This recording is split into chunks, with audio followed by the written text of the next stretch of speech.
Good evening, everyone. Welcome to this broadcast of the Final Fantasy Randomizer Spring 2020 Tournament. We are watching a bracket round of 8 match between Spellzapp and ShadowWalker.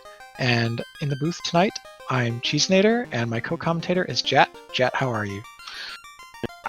There's nothing I would rather be doing on a Friday evening than watching Game 3 of 3 between two of our best runners.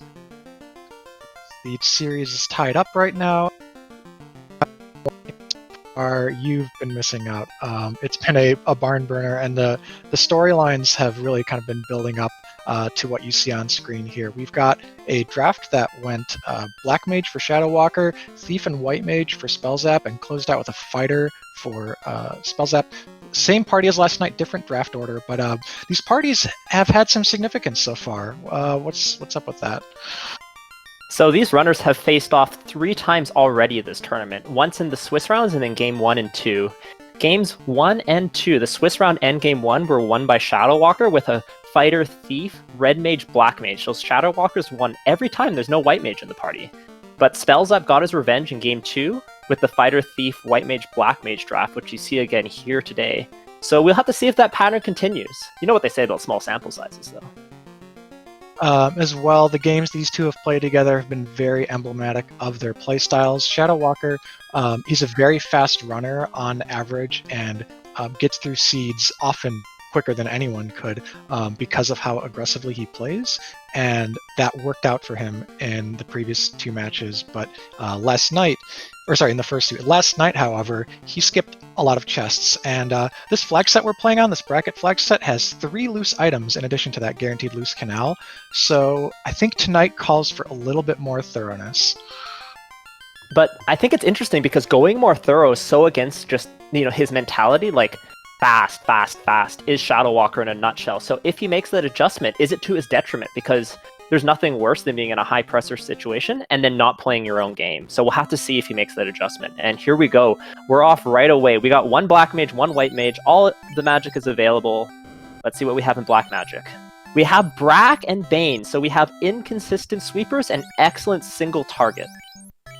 And Cure 2 is enough. At level 1, Cure 2 is going to be spammable heal. It's going to save us on a lot of heal pots. The armor shop doesn't have much of worth, nor does the weapon shop.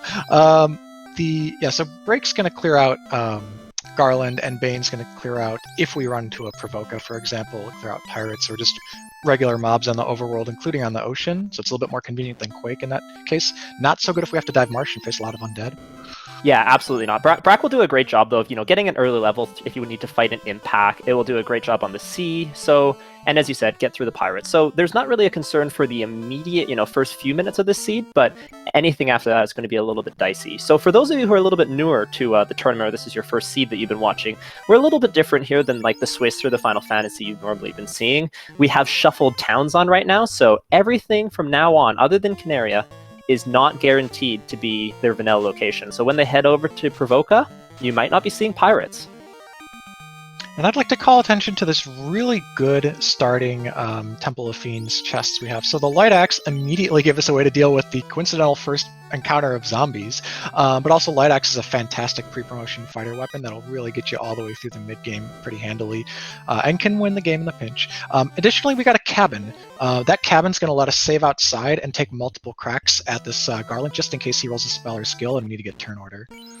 Yeah, it's really nice, especially when you're dealing with a slightly inconsistent insta-kill skill, though Brack should get the job done in almost all cases here. If we just get turn order, that's really the major risk. When you're dealing with like a rub, that's a little bit of a different story. For ShadowWalker, the Light Axe is really good backup damage. The Light Axe, in fact, has already dealt a solid, doesn't matter, but dealt about 80 total. So we have the Crown and the TNT, so both of those items critical in that they don't need towns to turn them in. So we know for sure that we'll be able to turn those both in inside the Inner Sea. Yeah, that's actually one that can catch you off guard if you're newer to Town Shuffle. Like, Herb is still in the same spot, even if Elfland is not. Yeah, another one is if you're dealing with a different flag that you'll see sometimes when you shuffle entrances is Canaria Castle. You can actually check that before you even go in there. But anyways, back to this seed here. Yep, Spellzapp gonna check for some money. money, and also the canal. This is the same story as through Swiss. If you were watching the Swiss rounds, the canal is guaranteed loose, and if it's not in the first 8 available chests, then a marsh dive will be required, and we've already seen 3 chests. Yeah, so for people who also watch the Swiss rounds, we do not have an incentive dungeon. So as Cheeseinator mentioned earlier, we do have 3 loose for this seed. So even more chest opening for those of you who like to gamble. Mm-hmm. And we've just confirmed that a marsh dive is probable. I guess it's not guaranteed if Canoe is to come off of either the crown or TNT cube from TNT, so we're down to just that crown. We also do have 2 town checks still, and those towns could be Crescent Lake or Provoca, and that could provide another opportunity. But yeah, at this point, we're looking for the Canoe or not. Provoca. This could wow. be, I mean, it not necessarily Jetty, but Vanilla Provoca substantially eases a seed on this flag set, and Ice 3 is a big time sweeper. Lock 2 is great late game safety for an evasive fiend. Yeah, so we're at 230% max boss scalings, and at those scalings, bosses aren't necessarily terrifying, but having lock in case they're really high evade is helpful, and we have fixed it, so that's a really nice pickup there. Also, did you see that white magic? Yep, Cure 4 and Life, the white mage already pulling its weight. There was even one slightly overlooked spell at level 1 we didn't talk about in Viz 1, but I saw Spellzapp casting in Viz 1 on the fighter to success last night to make sure he got through Kraken 2. Yeah, something you'll see newer runners do is just like wait, but every round counts, and for a white mage, if they don't have Fade, they can still be doing something, and getting those invis casts off, getting various things that up their survivability can just save your, knight from having to cast, or save a little bit more HP, and that can really make a difference in longer, tighter fights. Mm-hmm. So the white magic already providing as much to us as it does, I don't think you see them ban off the white mage for a while, probably not until Knight learnable life is available if they happen to promote, but it'll depend on where Fade lands. Fade and an early Elfland at like level 3 or 4 is an excuse probably to continue running with it, otherwise you could see them flex down to 2, 3, or even 2 character strats. Both of these runners are very proficient in those. Yeah, as you said, it's not something that we're going to see in the early game, but something definitely in the mid game as they get the tail and promote. But of course, for that, we will need the Canoe and the airship. And there's a little bit difference about the Canoe and the airship in this flag set for the brackets. Geez, what is that? Yeah, so we're using something called tri-state flags. It's a slightly newer invention of the randomizer. It's been around for about a year. The tri-state flags, you don't know whether they are checked or unchecked until the seed is rolled. And so by tri-stating the floater and Canoe, either they're in the incentive pool and they push other things loose potentially by landing in incentive spots, or they're out of the incentive pool and deliberately loose, and the other key items are just guaranteed to fall into those incentive locations. So for those of you who may not be as familiar with exactly what that means, it basically just means it's more likely that they're going to have to dive dungeons to find loose movement options, and that just makes it a little bit riskier, as they might have to go into, say, Sky at level 5. And that can make for some really interesting and entertaining viewing, but also some very frustrating early dungeon dives for these runners. Chat also pointing out that we have very cheap houses today, or fairly cheap at least. Yeah. And that's a nice pick-me-up, as houses have been fixed to restore all health and all of your magic, so that just really save it afterwards. Yeah, and that just really enables you to, go into these dungeons, get a few levels, exit out, refill all those spell charges you just gained, and rinse and repeat.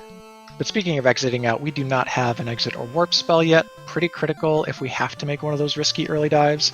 And the whole concept of the dive does harken back to last night, where we had 2 separate, actually almost equally valuable loose items deep in late dungeons that had to just be kind of picked at random and hope that one runner got lucky, and they led them down very different paths. So is this even... Was I lying about Town Shuffle here? Because we have Vanilla Elfland 2, and man, there is nothing more that you could ask for in Town Shuffle than getting Provoca and Elfland this early before you even leave the Inner Sea, if you have to go dive Marsh and exit. Man, this magic is phenomenal. They had Lit 3 as well, so the Black Mage already has multiple elements, really high-powered sweepers.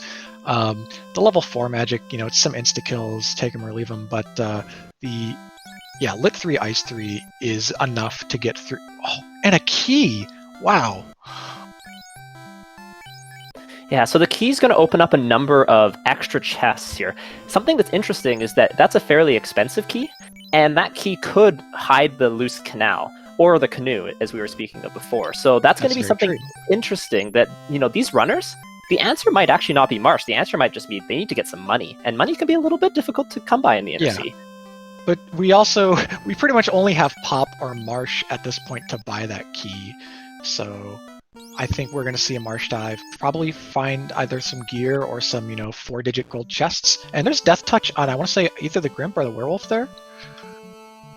Yeah, they do also have the crown check, so I expect someone to be checking that first. But something annoying about this is that, so ShadowWalker is going to marsh first, and the reason for this, I think, is that the key locks are in ordeals, and that will avoid a double dip if you can get the money for it first. Yep, and just the tail coming off the Kindly Little King. Now, it'll be pretty easy to kill Astos with the magic power we have, and the thing I like about doing this first anyways is because Astos is worth a lot of experience. This should jack up Spellzapp's party to level 6, which is going to give 2 casts of those level 3 charges.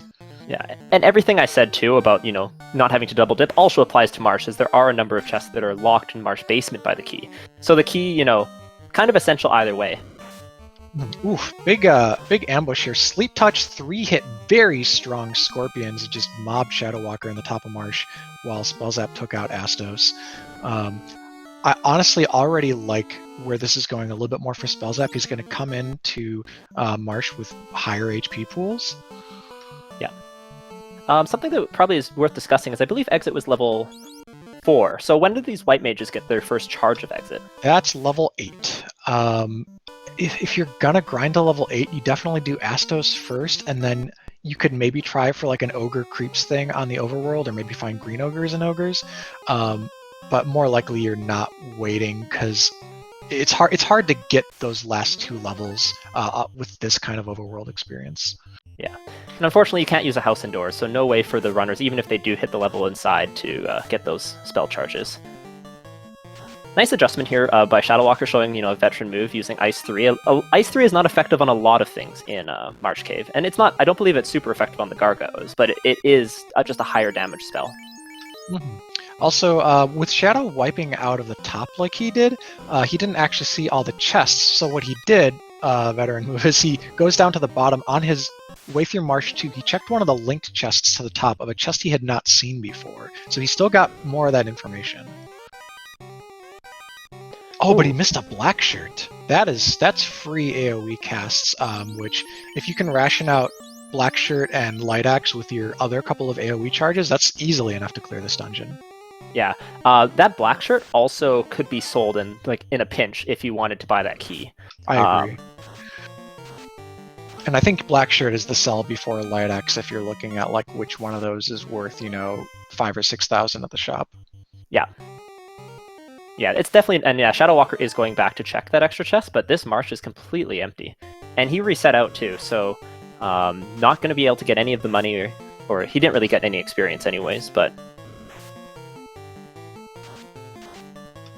Yeah, so we are in a situation where if the black shirt or, light axe in a pinch are not worth a ton at the shop, and we're kind of stonewalled on money, you might just hoof it back up over to Provoca and do 3 fights on pop or 4 fights on pop or something. Giants, Zombies, Frostwolves are all worth a ton of gold, even Trolls. Yeah, I think that has to be their play here, and these runners are both more than good enough to know it, but I think this seed could trip up some more inexperienced runners 100%, because you're like, do I just grind ogres now for, 10 minutes?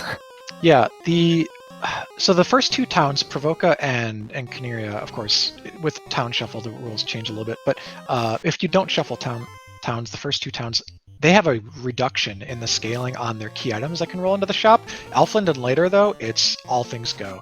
So that's why we see this 39,000 key, which could have easily rolled max price as well. And it's difficult to have an undetermined amount of progression behind an item in the shop that you have to get early, but you just have to commit to the play and find some way to generate cash.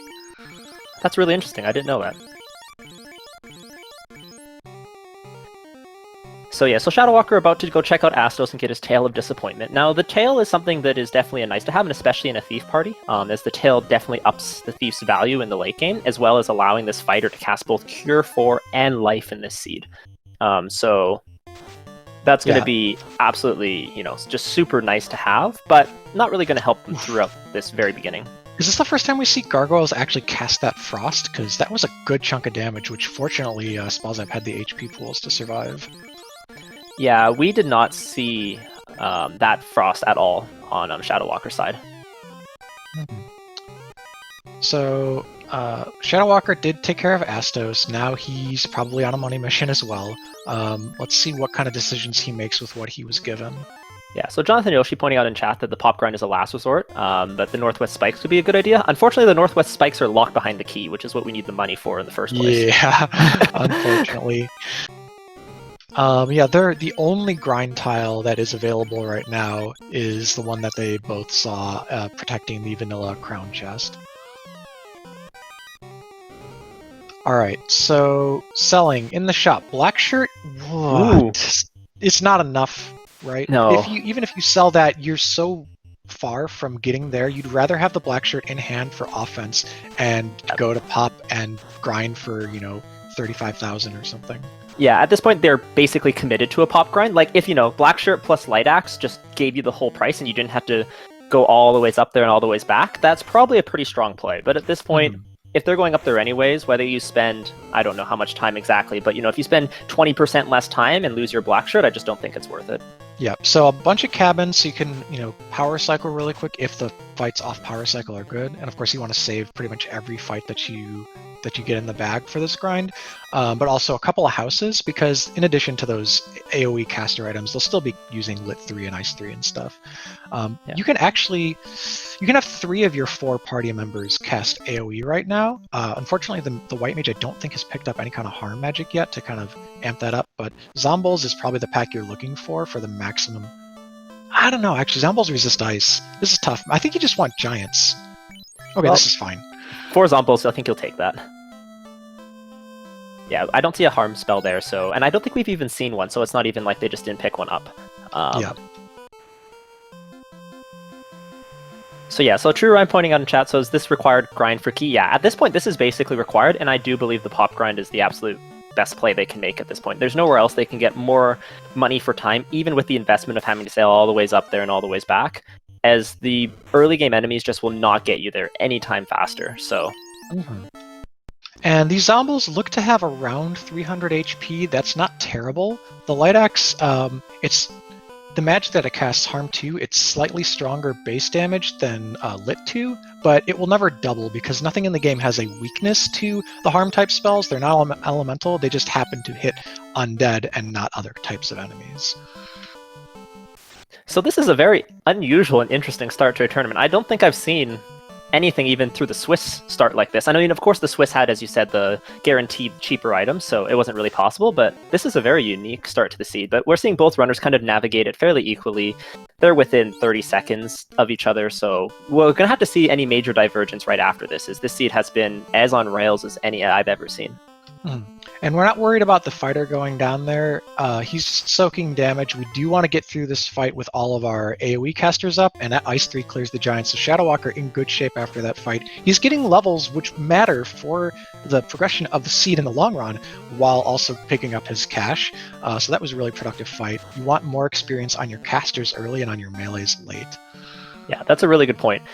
Casters, there's kind of a critical point for them, especially with very strong early magic, where after a while, you're basically just building health pool. Yes, we don't have level 1 nuke, but we have fairly strong early magic, like our White Mage, for example.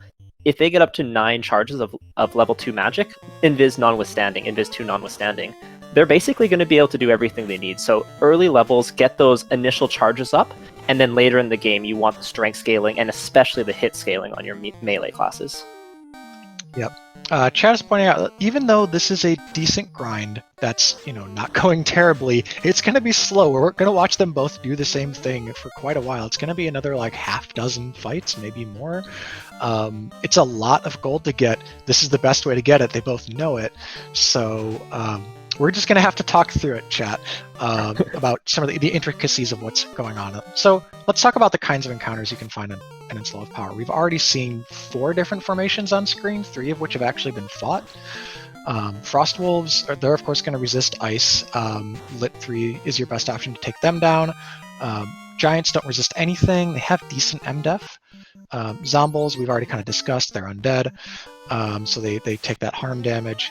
Tyros here, you could try to melee down with that Light Axe, but it's probably not worth the time investment because it don't give enough gold. But it looks like Spellzapp is going to try it anyways. Something of note, I think, we were just talking about levels and the fact, but this is also going to just kind of... It's a very slow start, but we're also going to get an exponential growth through the rest of the seed, as these early levels are really going to kickstart their dungeon dives early. So, all the things I was saying about, potentially having to go to Mirage at level 5, well, that's them going because no one really wants to take the time to grind normally. They're going to go play fast, play aggressive, and ShadowWalker and Spellzapp are definitely both that type of player, but it's pretty hard to play fast and aggressive when you have to do this for, a few minutes, and then you're going to be leaving the inner sea at level 12. Yeah, so what I like about this, neither of these runners like to do a stationary grind, both because it's really not their style, and they also know how fast their opponent can go and how their opponent will route in experience smartly over the course of, an hour and a half long seed.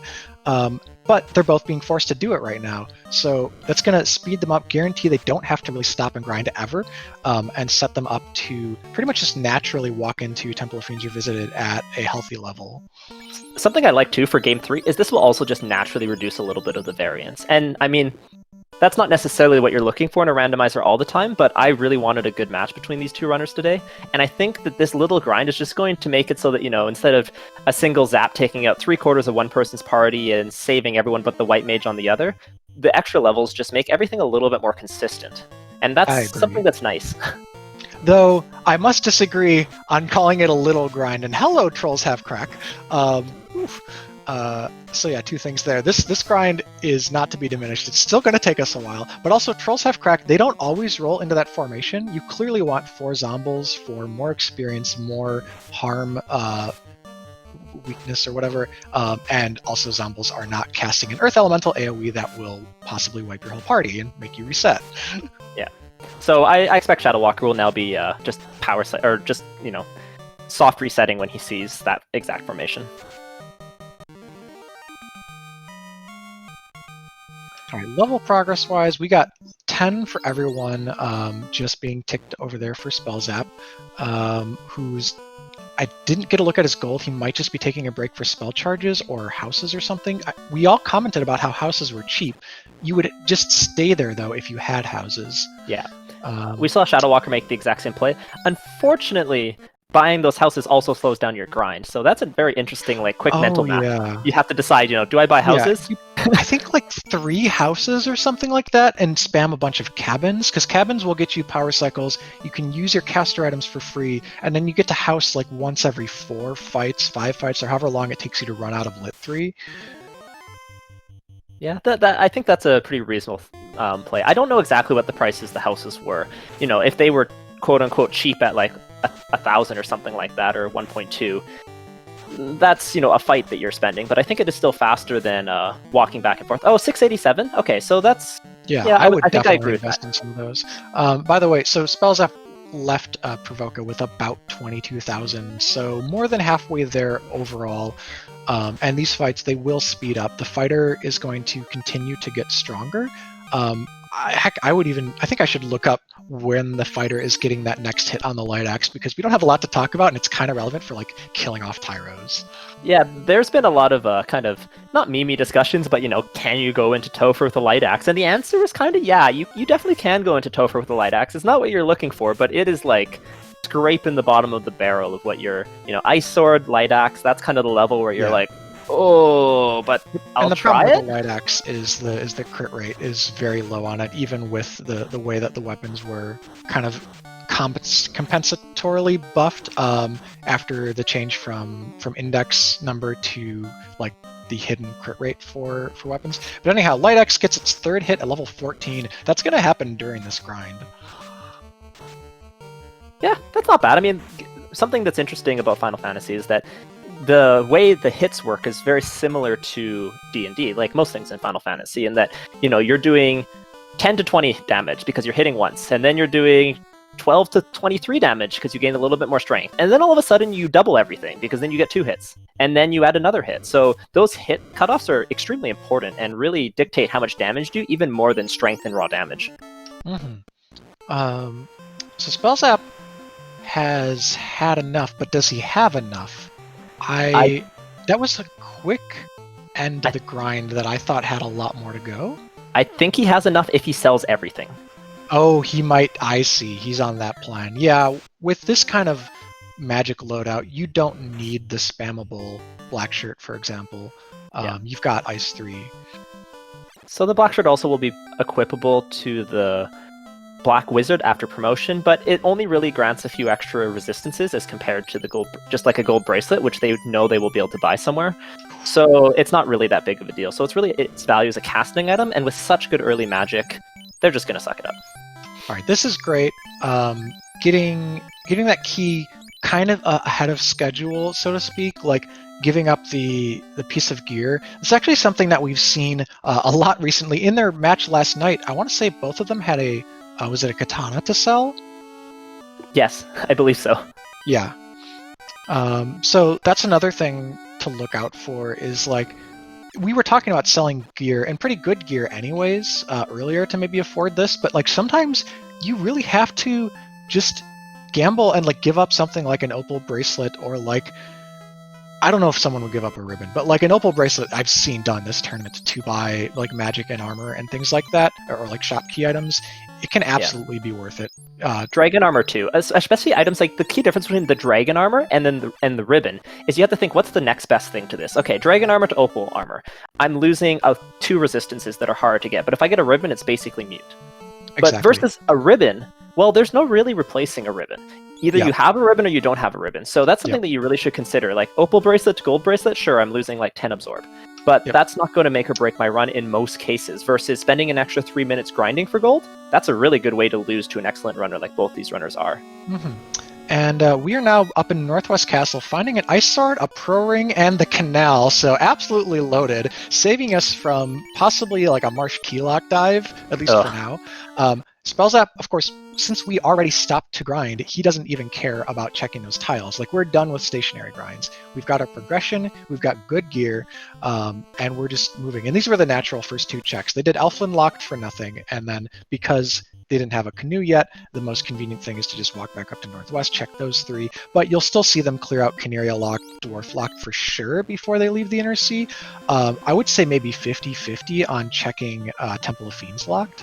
Yeah, I'm actually curious if they'll check Dwarf Locked, just because you sometimes can wait to get your Adamant, but I think in this case they have to. With 3 loose, there's just so much out there, and that information is almost worth more than the item itself. How many loose you have, especially for someone like ShadowWalkers we saw. You know, we were mentioning how skipping a chest really cost them, but skipping chests is also one of things, like all sorts of different races. What a tease. There was like 30,000 gold in Canaria Locked. Man, we've got our cash back though, which means if we run into a shop where we need to buy some expensive equipment, or if like the level 5 magic rolls, 12,000 a piece, we're in decent shape for that.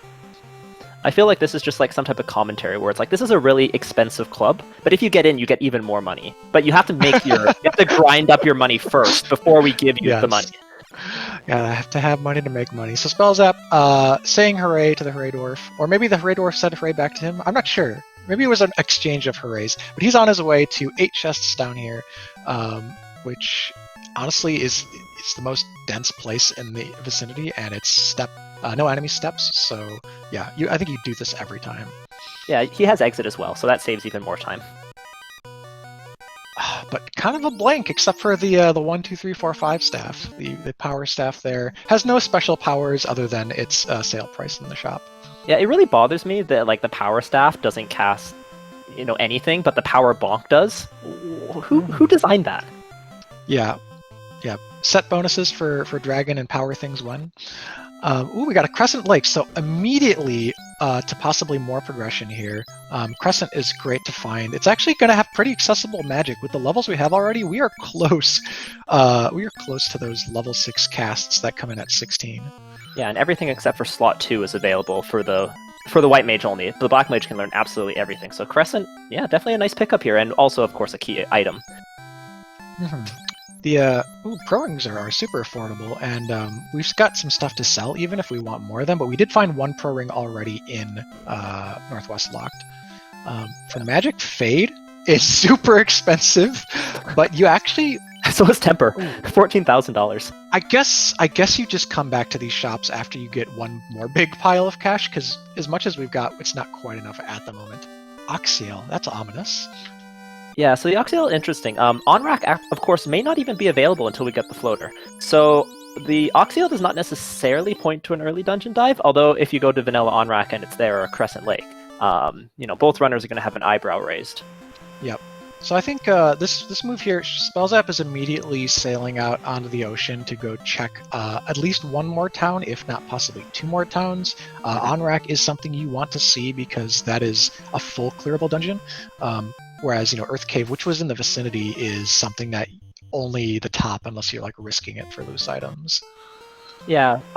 Other runners, people who value grind tiles more, if there was a black belt, may go check the top floor of Earth, but I don't expect to see ShadowWalker do that. It just really doesn't fit his general playstyle, so I think he'll be going on a very similar route.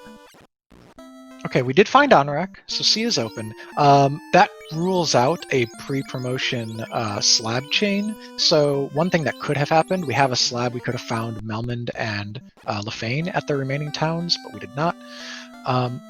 So besides the fact that this is the Sea Shrine, there are also two pre-promotion spells available here. We don't get charges for a while. Ice 2 is not even worth. And Ruse, that's more of a late game spell anyways, so probably not going to see that bought. Because, of course, I said that ShadowWalker, there's no way he goes to Earth. Of course, he immediately went and checked Earth 1. I will say again that I don't expect him to go deeper, but who knows? Yeah, the top of Earth 1 check just for the loose items and not even the tiles specifically is completely valid. Again, in this type of flag set, you were in the vicinity. Getting there and back is really about how good is the start of this encounter table. Can you do it without a lot of fights? And it's pretty low commitment. ShadowWalker's already back out. Yeah. It really doesn't cost that much time, and if you find a key item there, it can be huge. So, right. Sure, that cost him maybe a minute, but yeah.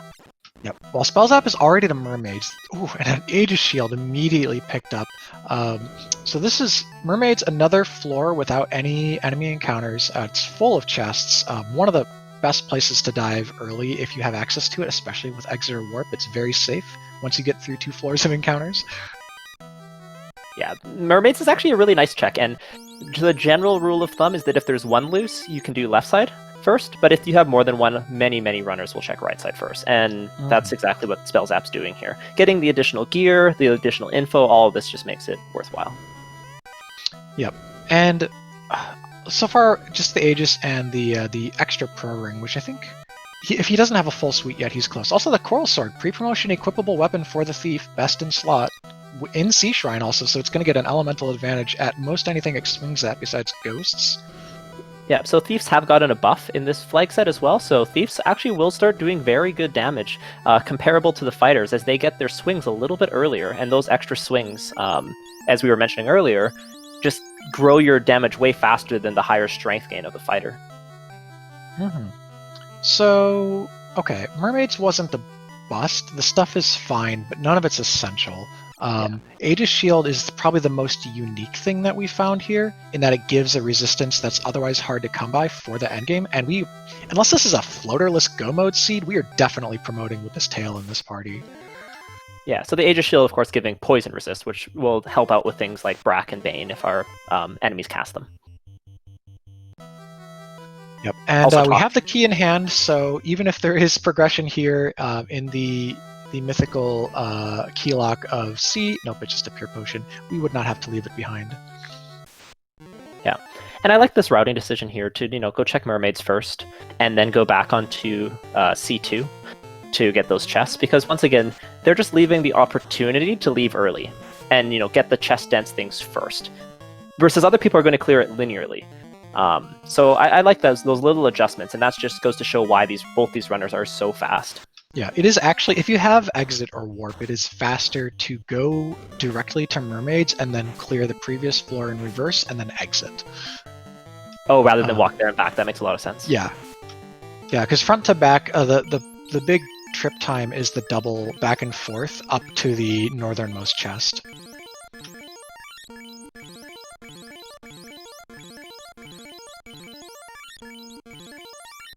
But yeah, you see the runners really mirroring each other's footsteps. ShadowWalker only quote-unquote behind by the length of dipping top of Earth, completely meaningless gap for the time being. Flame Armor is a really good pickup. I'm super happy to see that pre-promotion. The fighter now resists Ice Elemental and just went way up in both Evasion and Absorb. So that's going to make the fighter super tanky, and you want that tankiness in your top slot, which is the most targeted by enemy attacks. Yeah, it also is fantastic armor for the ninja. Once he promotes, you usually see a little swap down of the flame armor down to the ninja, and then the fighter will get, the dragon armor or the opal armor. Yep. Bit of a step mishap there. Spellzapp was going hard towards left side C, but forgot to start by checking this chest on the left here. So he might end up taking an extra 1 or 2 encounters total. Yeah, CC was pointing out in chat earlier that they had literally identical gold when they bought the key. So that just goes to show how similar, these two runners routed every single thing to the exact encounters they got. Yep. And when you're given a seed that starts this linear, this is what you expect from 2 high-level runners. They're going to play what the seed tells them to do in the most optimal way possible when there are basically no other choices to be made. So far, okay, I was going to say something. I maybe will hold back, but I will whisper it. So far, C hasn't seemed to be too terribly dangerous. Yeah, and we've got the thief down, it seems purposefully already for Spellzapp. The only reason I'm not sold on that yet is because Sea Shrine is sometimes a terrifying dungeon. Ooh, Dragon Arm is nice for post-promo. We're not necessarily committing. In fact, I think we are just straight up not doing Kraken unless we're going to try to get good break luck, because our levels aren't quite there, and we don't have we only have Invis 1 if he even bought it for evasion stacking. Yeah. So I don't love the idea of pushing all the way to Kraken. We're also kind of low resource, which means I want the thief up to run and consume fewer resources as much as possible. Now this fight that Spellzapp is in, it is unrunnable. This Naga fight, so the thief wouldn't be helping here, but it would be dealing damage with the Coral Sword. And the Red Sahag fight also is always going to be unrunnable. But that said, everything else is something that you might want to get away from, especially ghosts. If ghosts just get turn order on you, it's kind of game over. But ShadowWalker also running with the downed thief deliberately. Yes, another key decision factor here is that there's exit available too, so we can just leave before Kraken, versus sometimes walking out is more dangerous than going forward, especially if you haven't found anything. If you find something, that's a big question. Do I leave now or come back? But if you haven't found anything, sometimes going on to Kraken just saying, hey, I'll get a shot at this. Something I also noticed that a really popular party has included red mage instead of that white mage, but something that makes a big difference against Kraken here is if I have 2 Brack casters, especially with level 1 Brack versus 1, you feel a lot more comfortable going in against Kraken than if you just have the single kind of only way to kill it. Yep. So ShadowWalker immediately proved me wrong and brought back up his thief. So he's going with what I was saying, which is this dive is not one where you're like, I super duper want a ton of levels on my party. I want to just get the items and get out. And speaking of the items, there's the loose canoe for Spellzapp. He's probably going to finish clearing out this floor. Again, be thorough, but the canoe is exactly what we came here for. That's going to open up most of the rest of the game besides 2 floater-locked towns and Lacardia Islands. Yeah, there's, people feel like, oh, there's 1 loose item on this floor. That's probably it. But the odds of the loose being the chest right next door versus being in another dungeon are essentially the same.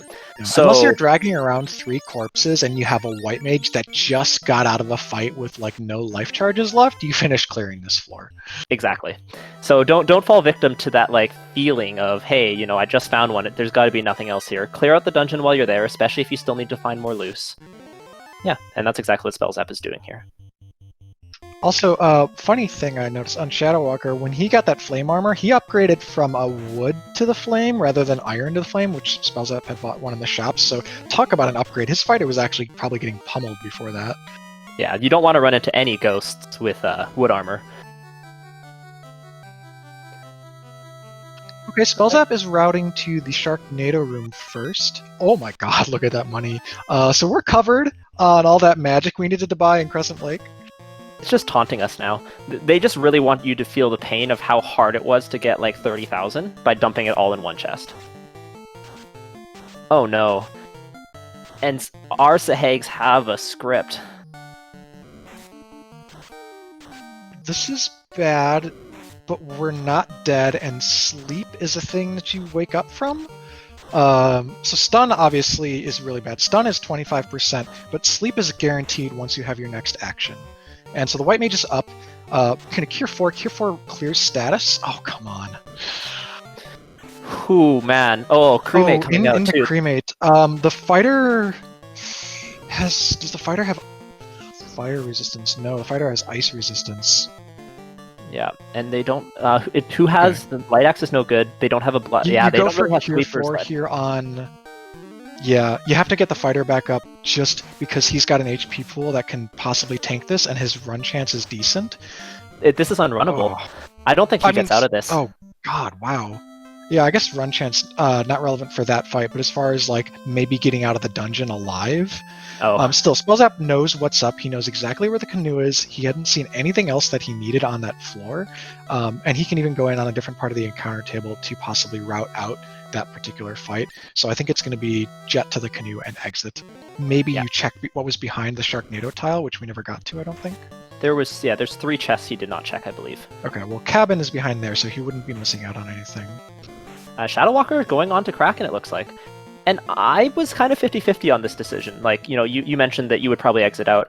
I would debate testing my luck here, but I think both decisions are very reasonable. It just really depends on, do you feel a little bit behind? Do you feel like you need to take a risk, right? Because exiting out is the safe play. You can always come back for Kraken later. There's no risk in leading him or her to dead last. Yeah. It's... ShadowWalker is making the kind of play that, like, when you look back, you think might decide the tournament, right? We're in game 3. Yeah. He just took a pretty bad loss last night, and it fits his playstyle. The upside here is enormous in terms of not having to double dip this dungeon. You save, like, 3 or 4 minutes of just walking and going through a lot of unrunnable fights and stuff, even if you come back here and go mode it later. Yeah. He also does have those extra levels. Like, if they didn't have to do that pop grind, when everyone's basically guaranteed to be getting one shot and no one else is contributing damage, that's a really big difference versus having a party which is all at the levels they're currently at. Yeah. So we have to do this with breaks, by the way. I would even maybe consider porting the Coral Sword on the fighter because of the crits that it can get on Kraken. We don't have offensive melee buffs. We also don't have evasion stacking. He has just Cure 2, no Invis 1 at that level 1 slot. Yeah, he does have Cure 4, at least for any, elementals. He can always make sure his Black Mage has the best possible chance of surviving. But yeah, this is Brack or bust for the most part. We have a lot of casts of it, and it's about 25% to land. The Black Mage is all the way in the back, so relatively safe, but Kraken immediately backrolled the White Mage, so now the Black Mage only 1 in 7 to be targeted. Now it's 1 in 5. Brack continues to miss. We really need Kraken to punch up top there. This Kraken is punch happy. Okay. The fighter tanked a lot of damage for us there. Okay, 2 more shots. Okay, he gets it. So that's a huge play right there. So ShadowWalker jumping, getting a little bit of an advantage. That is in no way, shape, or form, an insurmountable lead. But that is a small little buff between Spellzapp taking an unfortunate wipe and ShadowWalker getting out, because I don't think Spellzapp's gonna go and clear Kraken here. Why is he walking out? Is his white mage might have died along the way? Oh, yeah, it did. Oh, that's really unfortunate.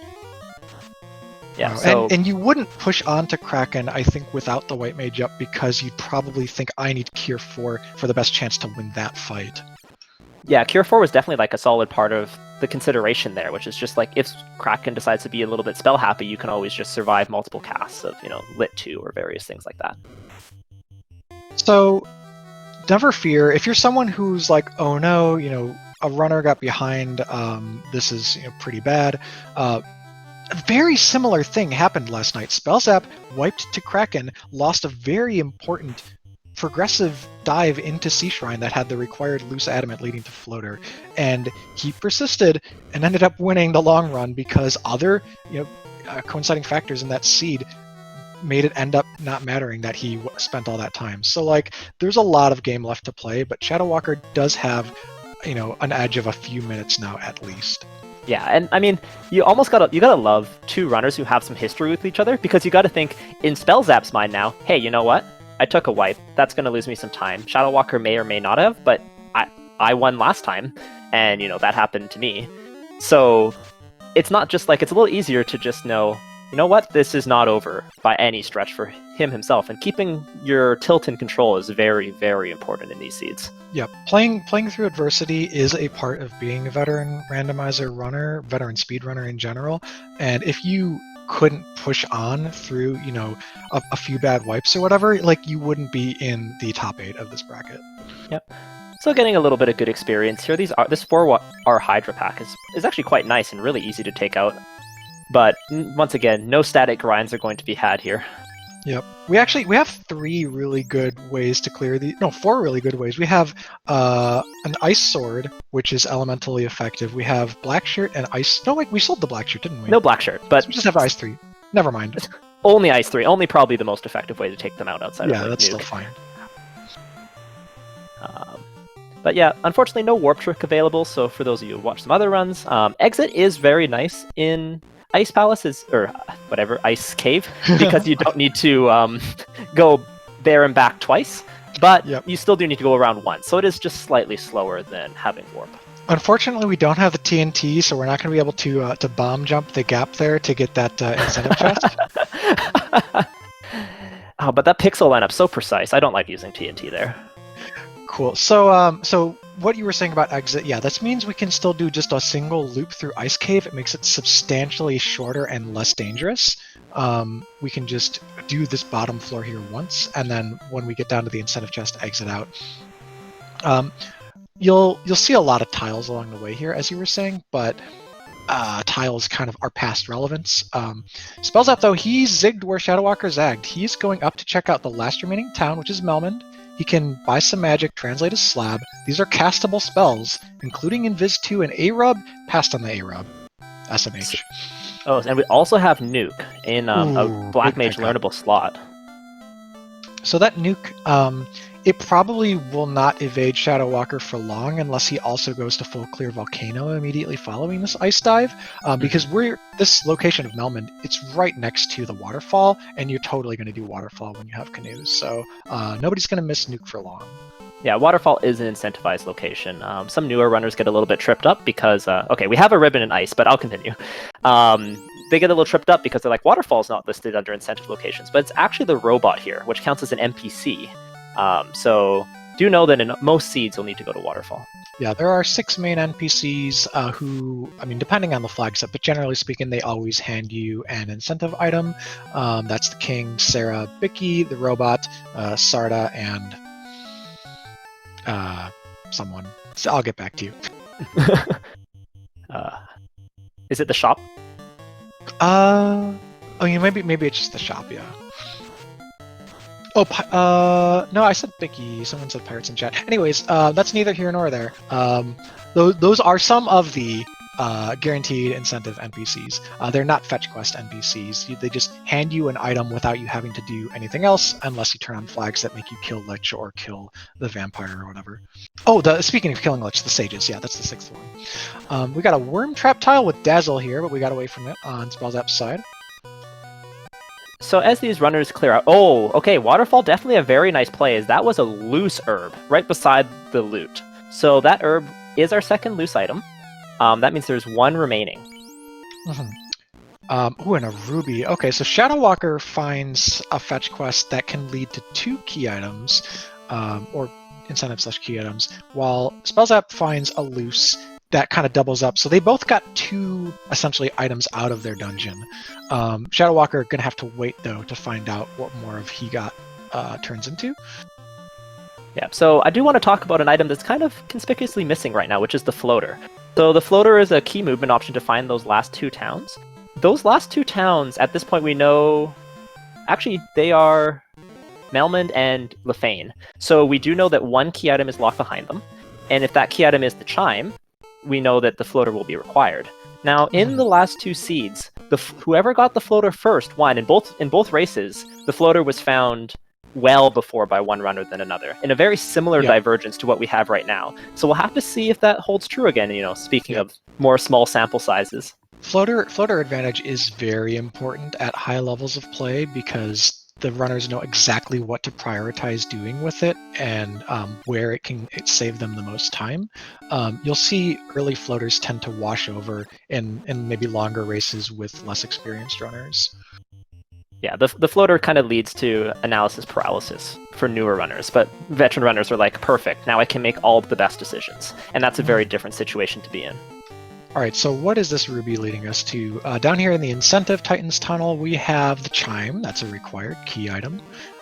We know about a lot of our key items already. We just need to find out where that rod is. Yeah, so the rod is basically chat and commentator no mode at this point. And if this is the rod here, ShadowWalker is going to be very, very quick to be into go mode, as Waterfall is what I would expect his next play is going to be. Bottle. So we did not see Gaia roll into the accessible towns. That bottle is floater locked, and that probably makes it a piece of gear, given what we know about how these flag sets tend to roll. That herb, I think the herb is a slightly better chance to be the rod than the bottle then in this case, because the herb was accessible with canoe. But we also have ordeals, which is frequently a go mode item. And then the floater is probably our third loose. I mean, granted, I'm saying this early. We're about to see the ordeals incentive, but given that floater is greater than 50% chance to be loose on these flags, that would make the most sense. We could be looking at floaterless go if rod is picked up either off the herb or here in ordeals. Yeah, we have not found any of our quote-unquote bonk items at this point, which are in this flag set, the Thor Hammer, the Opal Bracelet, and the Power Gauntlet. The Power Gauntlet is going to be the most important of those items, but definitely not required by these runners, although we have not found fast. Let me check our fantastic tracker, DVS and Danny's spell list here. Yeah. We found Temper at level 6. Okay, yeah, that's right. We did find the Temper, and a Black Mage at the levels that you'll be in TOFR with this kind of party, unless you start 2-manning because you saw Temper where it was, you're probably looking at about 4 charges. So that's like 2 on Tiamat, 2 on Chaos, maybe 1 on Tiamat, 3 on Chaos, but you're just doing regular old whacks on like Carry and Kraken if you don't end up promoting and getting fast and all that stuff. So we still want to find that floater. We want to hope to chance into it. Ooh, defense. So defense, this is one of those things that helps you lock in a victory. It really makes the end game safe, especially if you get down to a solo fighter who just needs to sit there and whack away at a fiend. So that helps. If we don't end up being able to promote, that helps a lot. Yeah, there's something kind of like a solo fighter toolkit, where if L goes, crazy, how can a fighter win? Or a knight? And that answer is usually a ribbon, a defense, a power bonk, and a decent endgame sword. And that can get the job done in most cases. So we have a few questions in chat. One is Lefane floater locked? Yes, so Lefane is floater locked. Melman is not, but that will prevent us from turning in the slab. Gaia is the other. Yeah, so vanilla location. floater locks, though not necessarily known to be in their vanilla spots. So once again, is this even randomized? We had Provoca and Elflin both be vanilla. We have vanilla floater locations. And here we go. Spellzapp opening the chest and finding a fetch quest turn in. Well, it's another inner sea fetch, though it's kind of not super convenient. You probably still south dock to turn in the herb and then walk up to dwarves with your canoe. But yeah, so TBD on if these items are even important. I would love to see the combination of the Power Gauntlet and the Rod and just say, all right, well, we've got a Power Gauntlet and defense. We don't need to promote to win. Let's just go. Yeah, I think if that's the case, it's a little bit unfortunate for Spellzapp, because you know that ShadowWalker is just going to take that on right away, and then there's not a lot of key route divergence that's going to make any difference. At that point, you just know they're in go mode, and they've kind of been on rails for the most part to that. So I think for Spellzapp's sake, you're probably hoping for that not to be the case. Yeah, I guess Shadow having the orb lead is still a storyline in this seed.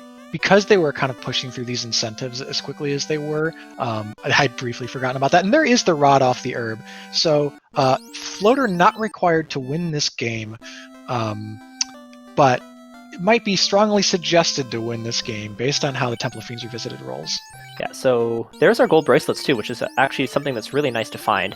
Now, we are not going to be able to promote if we do not find the floater. And that is something that is of note because it really decreases the thief's utility. It also prevents the fighter from learning both Cure 4 and Life, as well as Heal 2, actually, which are all very, very important spells that could really make Topher a lot safer. Yep. So, Spellzapp he's going to do his TNT turn in. This TNT could still be floater, right? So let's not like lose all. That's or true. sorry, adamant, not TNT. Or sorry, which one do we have? Wait a minute. We did TNT early for the cube. This is an adamant. Yeah. Yeah. So if this is floater, then we can kind of wash away all that discussion. But if it's not, then we want power bonk above all else. Yeah. If this is floater, the runners I expect will promote and check incentive locations until they get the power bonk, and then they will just go.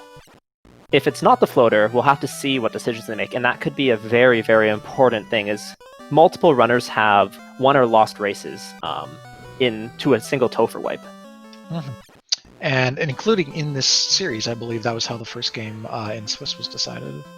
Yes, as well as the most recent game, we had multiple Topher wipes by the eventual winning runner, as well as one Topher wipe by ShadowWalker. So these runners no stranger to a little bit of a scary Temple of Fiends Revisited, and it looks like ShadowWalker took a wipe in Ordeals. Yeah, not surprised. There was a mob that was a casting break for sure that was taking out some of Spellzapp's characters, so that could have been the one. Opal Cheerio. I mean, we had gold bracelets, so without gold bracelets ending up at Gaia, the gains from just that opal are not a ton.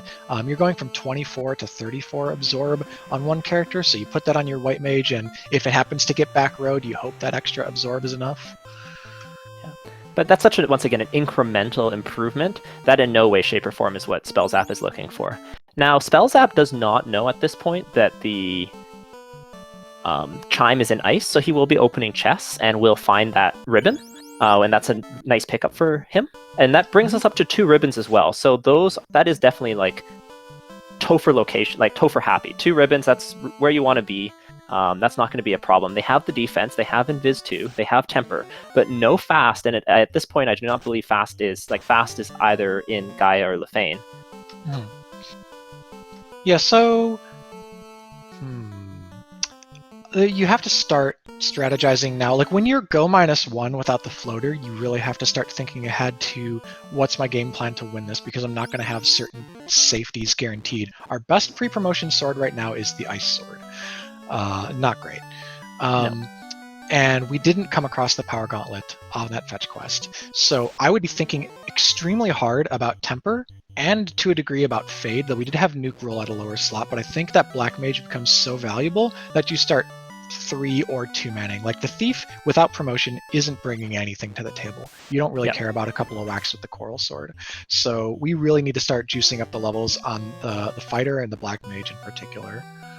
Yeah, a little bit different too compared to most seeds that both these runners run is that their party level is a little bit higher than it would be when after you've cleared all your incentive dungeons, you take a look and say, where are my levels at? They're a little bit higher. So going for the levels over chests play is definitely an option at this point. Also, Spellzapp doing veteran move here. So he's going through Ice Cave. He is running past the chests the first time through, and he might look if it is go mode. Essentially, he will not need to come back here and check the chests. He can, but they're slow. There are faster chests to check along the way in Sky and Volcano, for example. Unfortunately, that means he will miss the ribbon. Yeah. Which, 1 ribbon, as I said, 2 is, I'm very happy. 1 is definitely doable. Oh no, he is going to check this higher chest density. So he just decided to not check the 2. That's actually fine. Yeah, that's really nice. Oh, all right, so he got that ribbon. Great. So that's really big. And yeah, I think once you see both of them hit go mode, it's going to be like opportunistic checks the rest of the way. So really dense stuff, in-path stuff that doesn't cost a lot of steps to route in, because Ice Sword is so underpowered, relatively speaking. And they could come across a floater, right? If you come across a floater before you've lit like 3 orbs, maybe even if you still have 1 to light, you cash it in. Yeah, this is just shaping up to be a super interesting seed where there's lots of very small decisions that these runners are going to have to make. You know, exactly how many chests do I open? Exactly when do I feel good to go? What spell order do I choose in Topher if I'm going in a little bit undergeared and a little bit, you know, unprepared? Because I think the fact that they're missing fast is just the story right now. That's pretty enormous. And this is one of those seeds where you'd wish someone would have drafted a black belt into the party, because that's the fail-safe, right? That solves every problem here right now. But anyways, we missed at 57-minute mark. ShadowWalker enters go mode. He is still turning in the incentive location, I believe. And this makes a lot of sense. Once again, looking for that power bonk. Exactly. But now is when we're going to start to see, you know, ShadowWalker got burned last time on skipping go mode in a chest. Now we're going to see if he skips, how much safety he skips. And skipping safety much less, well, not less likely to punish you, but less likely to guaranteed punish you, is there's always a chance that Topher is just complete paper. A few nukes and a few swings and you'll get through. Versus when you skip a key item, you're in a world of hurt, as he learned last seed. I think key items to look for right now, especially if you're not as familiar with exactly what we're talking about, we're looking for the Masa, that's a game changer at this point. We're looking for the loose floater, and maybe the white shirt for just a little bit extra survivability, but I don't think that's that important. We'll take a Sun Sword also. Well, Sun Sword is an improvement, but I don't know if I feel that much. I mean, it's better, but I don't know if I feel that much better with just temper and no fast for a Sun Sword. Oh yeah, no, I totally agree. It's just it's a thing that is better than what we have. So let's kind of anticipate their moves from here. So ShadowWalker will end his fetch quest chain here with this Opal Bracelet. His ship is already in the Inner Sea. I think ShadowWalker takes the Inner Sea dock to Volcano. Does the armory and runs down. Does probably a good chunk of the Agama floor. He doesn't even want that Opal Bracelet. He reset pretty far, which I'm actually into. The Opal Bracelet is not enough of an... Wait a minute, where is he? He is in... Okay, so he saved there, and he is going sky, sky, sky, sky, which is actually what I was going to say, is that I think early sky play is very much in the books for ShadowWalker, although I agreed with your routing if he was saved in the Inner Sea to go to Volcano first. And even I wouldn't have minded Volcano first in general, because it's lower risk to check more chests sooner, I think, than in Sky. The fights are less dangerous overall. I don't know. There are some things to consider. And speaking of Volcano, Spellzapp is in it. He's doing this before turning in his Ruby. I think he's going to probably mostly go mode this in anticipation that the Ruby is his go mode. I can't see... Oh, and there's a ribbon for him. So that is 2 in his inventory? Ribbon number 3. For all of us, is that 3 in his inventory? I see 2. Which one did Spellzapp miss? Wasn't one in just like Canaria locked? I don't remember a ribbon other than the one in ice and the one here, but maybe chat can help us. Oh, maybe it may only be 2. Yeah, regardless, 2 is huge because that means then your melee DPS and your life caster both get 1.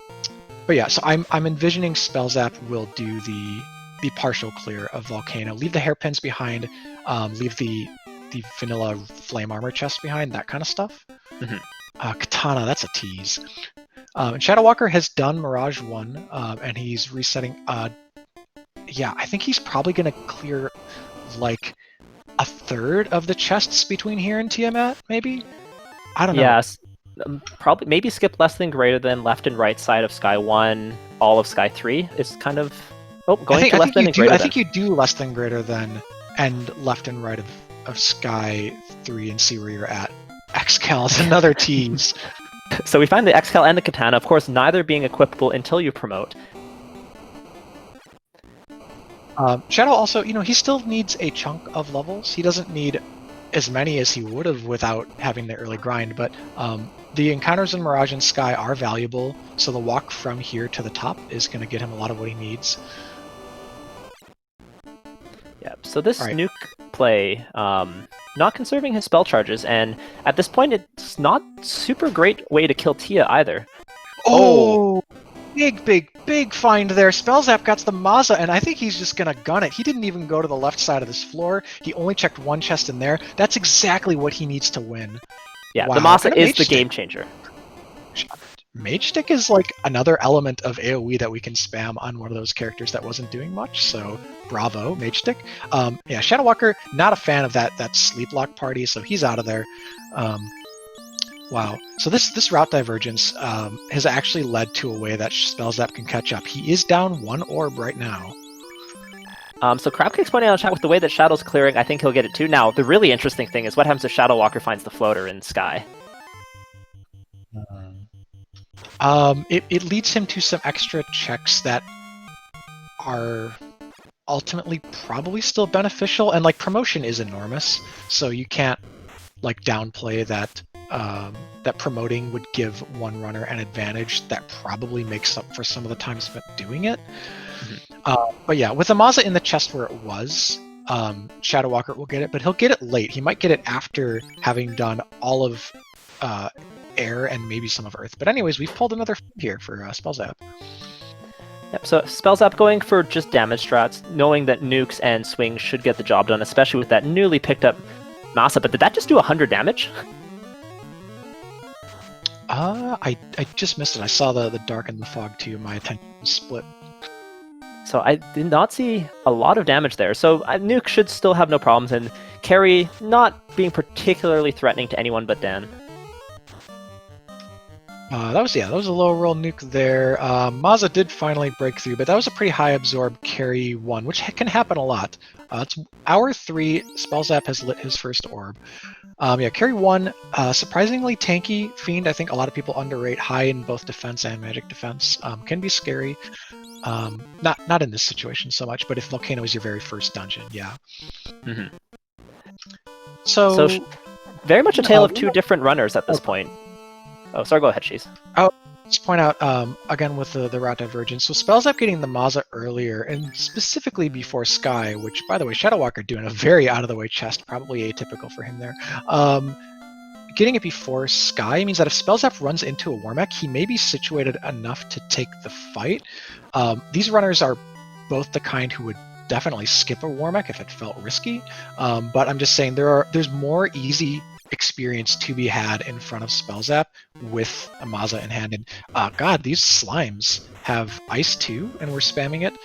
Thankfully, ShadowWalker does have a ribbon available, so he did not wipe to that fight, but that could be annoying in TOFR as well. Yeah, I wonder at this point if ShadowWalker's a little bit in, not in his head, but if he's opening extra chests after what happened last race. This is something I was mentioning in the introduction, but, you know, I feel like that chest is very un-ShadowWalker to open. I think that's an accurate assessment. That's a reflection of last night and how runners' mindsets shift throughout a series.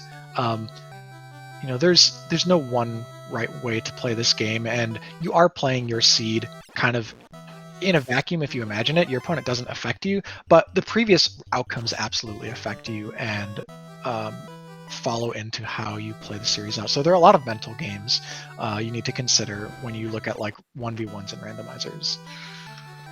So for those of you who are just joining us, we're at about the 1 hour mark, so I'll give a quick recap. Welcome to the Final Fantasy Randomizer Spring 2020 tournament. We are in Game 3 of 3 in the round of 8 between two of our veteran runners, ShadowWalker and Spellzapp. These runners are all tied up at 1 round apiece, and we had a very interesting linear seed to begin with a pop grind being required to get a key to find us the canal. From then on, the runners have, you know, Spellzapp took a wipe in C, which sent a little bit behind, but finding the Masa now, once both runners know they're in go mode, and now is opening way fewer chests, while ShadowWalker's still searching for, you know, the key to unlock Topher. Yeah, so the only thing that ShadowWalker can run into that really going to be a difference maker is the loose floater, because there's no other pre-promoted weapon or piece of gear remaining that makes so much of a difference as the Maza. So yeah, it's really going to depend how many chest checks this disparity snowballs into for ShadowWalker. Yeah, for ShadowWalker's sake, you have to hope that he goes to Volcano next, and that will mean he just basically cleared Sky, while Spellzapp misses a bunch. But we have to remember that ShadowWalker had about a 1 minute lead or 2 minute lead just because of that earlier wipe in C, so this could be a very close race. Ooh, Okay, there's the Sun Sword. in a kind of funny incentive chest on other flags. We got a Kraken pull here for Spellzapp, who's going to lead off with some Fog 2. Great option on the first Kraken. Defense, already 2 evasion stacks there for Dan down on the bottom. Also kind of funny to name your fighter Dan, as though you're going to ever kill off the fighter with this party. Break goes wide, 25% chance to hit there, but did not work out. Yeah, Spellzapp definitely not in the same situation that ShadowWalker was in when he took on Kraken, as Brack or Bust is not the situation here with that Masa. Yeah, but we are still doing just unbuffed Maza swings. Temper has not been bought yet. It absolutely will and must be before this TOFR if they're to proceed like this. And second break, though, takes down Kraken. So at the hour 7 mark, Spellzapp actually takes an orb lead, albeit a catch-up orb to one that Shadow had. And Shadow is, on his way to clear a longer total dungeon than the one Spellzapp has under his belt. Yeah, these runners are very close right now, and I think the critical decision is going to be after Tia gets taken out. Where does ShadowWalker go next? Luckily for him, I believe the most logical, chest-dense location that there is going to be Volcano next. So basically, where the seed is telling him to go is where he needs to go in order to get that Masa.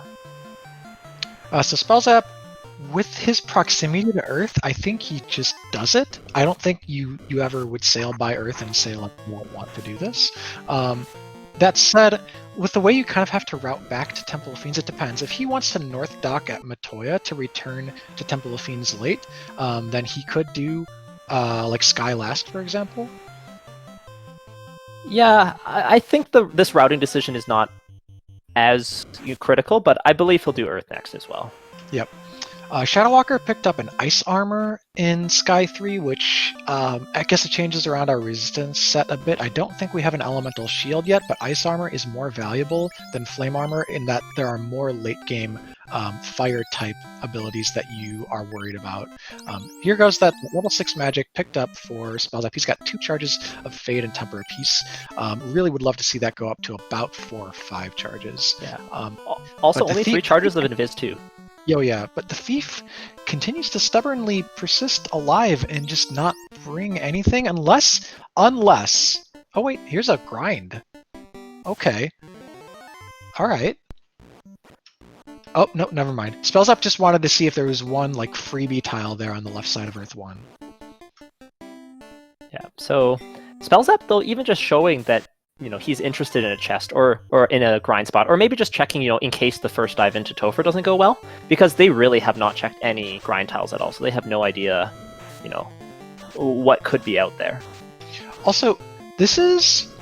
Technically, all of this has been risky play by Spellzapp that we should just call attention to. I was reminded by Crabcakes that he hasn't turned in the Ruby. He's on the right continent to do so, and he is assuming that among those 2 items is a chime or something that leads to the chime without needing a floater, right? So he's been purposefully ditching a last loose and just assuming that this will work out, which is good. This is the kind of play you need to make in a series like this.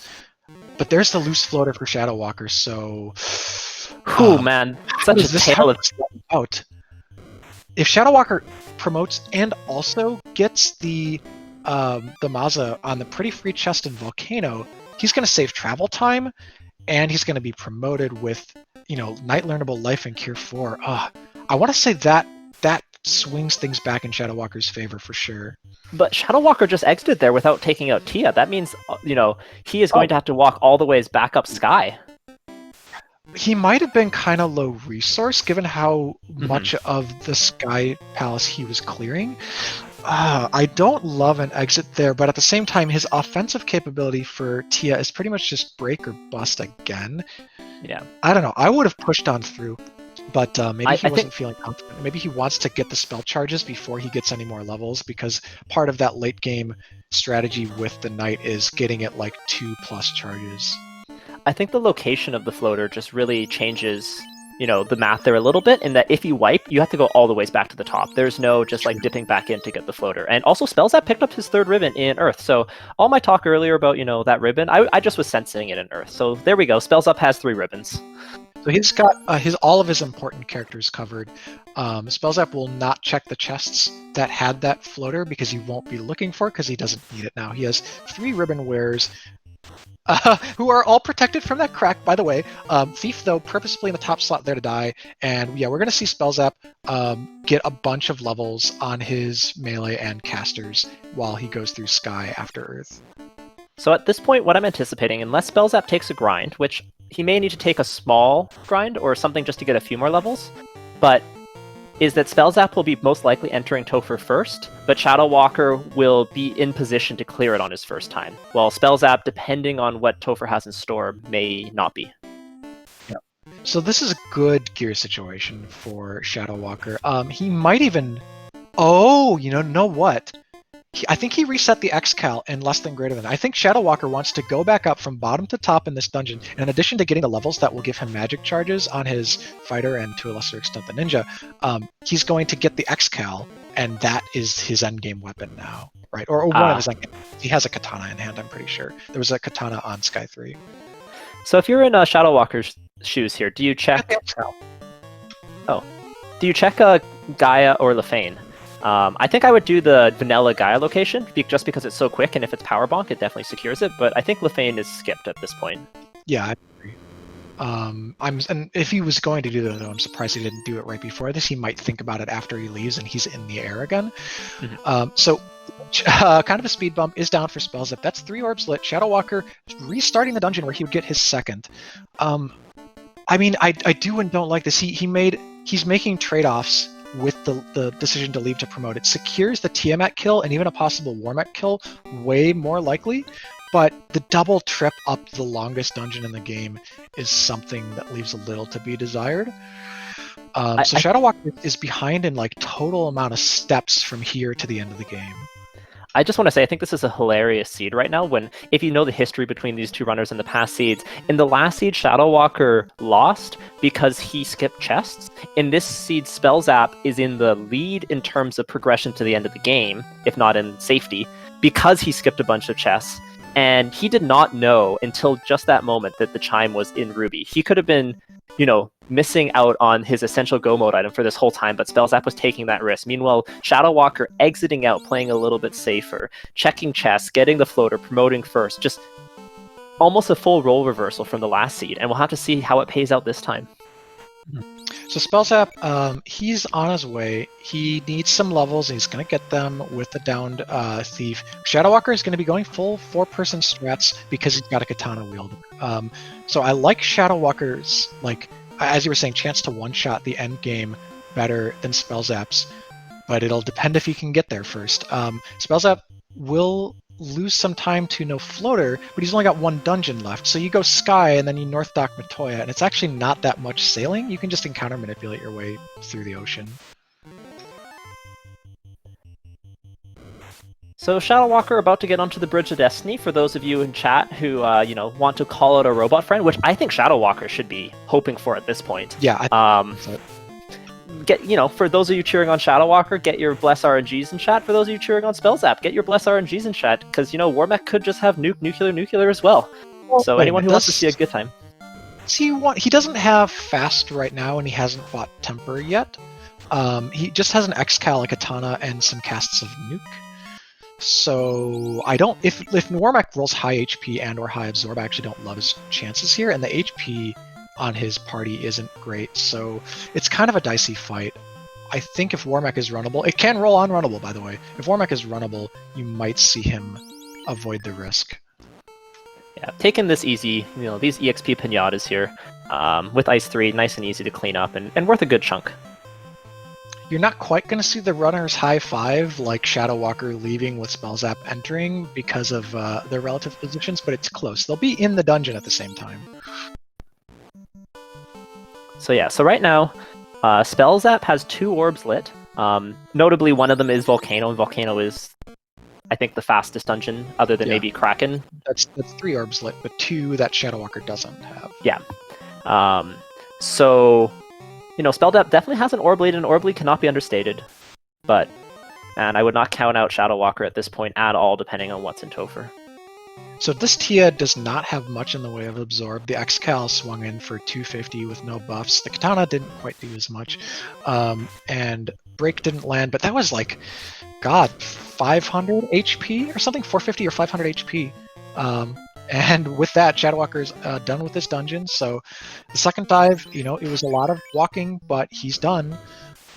He's going to be able to really easily knock out Earth and Fire, which are the shortest dungeons. He just bypassed the Gaia spot entirely. So if Bonk is available, if Fast is even at level 7 slot black learnable with charges at 20, he doesn't seem to be going for it.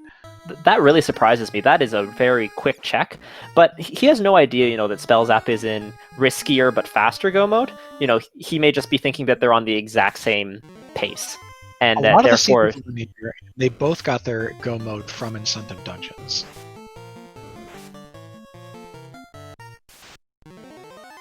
So yeah, ShadowWalker. We'll have to see if he opens the Masa chest here. That's, I think, it's so in route. He skipped this one. That's a free chest he skipped. He's skipping it. Okay, it doesn't surprise me, but that hurts a little bit. It's not terrible. Again, X-Cal Katana, right, and a promoted party, which means like more well-rounded stats and resistances in general. It probably balances out, but it was right there. So that changes the story of this endgame. If there's a fiend that we just cannot punch our way through with that X-Cal and the ninja, with the lower HP pool and stuff is not durable enough to be our carry, the Maza could be the difference maker. Yeah. So yeah, I do expect to see that the ninja is going to be the temper target for the later fiends. Possibly. So you won't get crits with the X-Cal. Ooh, that nuke is super high roll to carry right there. So Orb for ShadowWalker. The X-Cal won't crit, yes, but on the final fight, if you've got like a 600 HP knight and a 350 HP ninja, you temper up the knight, right? Like you have to. Also, the knight also has Cure 4 and various other things too, like other tools at his disposal. But this will be quite limited temper charges. We're looking at 4 temper charges. Thing around that. ShadowWalker still has to do a little bit of magic cleanup and things like that, but he's saving a lot of travel time. He's already in Earth Cave, though. He's admittedly at the beginning of Earth Cave, while Spellzapp is basically at the end of Sky. They're going to converge on Topher within minutes of each other. Since Spellzapp doesn't have like more magic to buy since he's not promoted, there's less cleanup to do after this. But his levels are just not there. With 19 on those mages. I think Spellzapp will be doing a patented informational dive, and then ShadowWalker is going to get Cure 4 and life on his knight, and entering Topher maybe 2 minutes later. Damage poison comes out from Tiamat, resisted by everyone. We are on 3 ribbons. ShadowWalker, not a fan of the first encounter he got there, reset, so he starts Earth Open again. That low HP Tiamat is down for Spellzapp, so that's 4 orbs lit at the hour 20 mark. Level 20 across the board. With Amasa in hand. If there's something really spicy... but no, without the airship, Northwest Keylok isn't even close. That's not a convenient thing to check when you can't just go fly there. I think Topher keylocked? Yeah, like Topher keylocked? Yep, you check T off Keylok, and with exit available, you might consider getting some levels on the Phantom tile. But that's absolutely it. So Spellzapp, he could level his way into 24 by the time he reaches like Tiamat 2. So why are you specifically saying 24? So at 24, that's when we get the 5th hit of the Maza on the knight, or on the fighter rather. That's a really big damage increase. You already gave the spiel earlier about how important total hits are. When you can't double your hits, going from 4 to 5, that's a 25% damage increase. Yeah, I mean, going from 8 to 10 is even nicer, but we'll take 4 to 5. So Spellzapp, he's going to be rocking like 3 temper charges if this is the level that he commits to the dive at. But he doesn't need the temper charges as much as ShadowWalker needs them. So does ShadowWalker skip this ribbon? I anticipate he may, just based off, that is not the greatest of grinds. He gets it. And yeah, this is not the tile that you want to be on, unfortunately. So Spellzapp resets. He's going to talk to the black orb here and enter Temple of Fiends Revisited at the hour 21 mark in, let's call it 48 seconds. So we'll see what the gap is. I'm guessing it's going to be about 2 minutes between total entry between them. Yeah. So we've mentioned this a number of times, but I think ShadowWalker minus levels has everything you could want, other than, I guess, Power Bonk as well. So, missing a few things, but much higher percentage chance to one-shot Topher. Basically, we're in the situation where if Topher is easy, Spellzapp wins. If Topher is medium, ShadowWalker probably wins. If Topher is an absolute brick wall, both runners are going to be having a little bit of trouble, but ShadowWalker in better position. Yeah, if Topher is really bad and rebuffs both of them, ShadowWalker has much better fallback adjustments because he can go get more promoted magic, make those airship lock checks for Power Gauntlet. He can quickly go to a bunch of grind tiles if he really needs them. Spellzapp is taking a walking grind here. He might even be trying to take fights at up to like maybe the loot block here and then exit or something, because he's spending Fade, and Fade is a very valuable spell. Yeah, with high-level nuke, high-level temper, Fade is going to be very important to get through the earlier fiends. Lich and Carry too, they're not talked about as gatekeepers all the time, but when you don't go fast enough through them, they can be very dangerous, as they have just as much chance to get, nukes and nuclears as the later fiends do. The later fiends just usually survive longer so that they can cast them. So part 1 of Magic Cleanup here, ShadowWalker is going to the Crescent Lake, which ruled at Melmond. Spellzapp skipping those technically free encounter-wise, but not free step-wise or time-wise chests there in the validation room. But yeah, ShadowWalker, he's got to buy magic here, he's got to buy magic in Kineria, and he's got to buy magic in Provoca, I think are the minimum requirements. Actually, no, what was in Kineria? No. Oh, no. He'll miss Kineria. No, Kineria is nothing. So he's got to buy magic here and Provoca. Yeah, heal 2, a nice pickup for the night, but definitely not required. I expect just Provoca, because I don't think you can skip out on Cure 4 in life if you're going with the promotion plan. Yes. So we've seen such, and it's natural with 230% unclamped, we've seen such high variance in TOFR this tournament, but we've seen ones that can be taken out by a cast of red mages who never issue a single melee command, and ones that, a level 40 black belt has trouble with. So it can really go both ways. We are about to get our first real look at the first fiend in Lich on Spellzapp side soon. But we're expecting gatekeeping to start usually around Carry. Carry is not normally the gatekeeper, but can be, and then Kraken 2 and Tia 2 and Chaos all have a very good, chance to be the one that blocks the way. So Spellzapp's strategy here, while he loses a little bit on run chance, he doesn't actually want to run a lot. He wants to take a lot of these fights with the Thief down, push himself towards 24. ShadowWalker does come into TOFR 3 minutes behind him by timestamp. Spellzapp's going to be taking more fights on the way, so ShadowWalker will gain ground on him a little bit. ShadowWalker also taking fights, though, in a similar level situation, to be honest, just with the better spells and promotion, but also looking for, he's wielding the Excal and the Katana. That's the single, by the way, no other spells besides Ice 3 and Lock 2 were purchased for that ninja, and that was the single charge, so no Lock 2 is going to come out from that ninja. That ninja's done casting.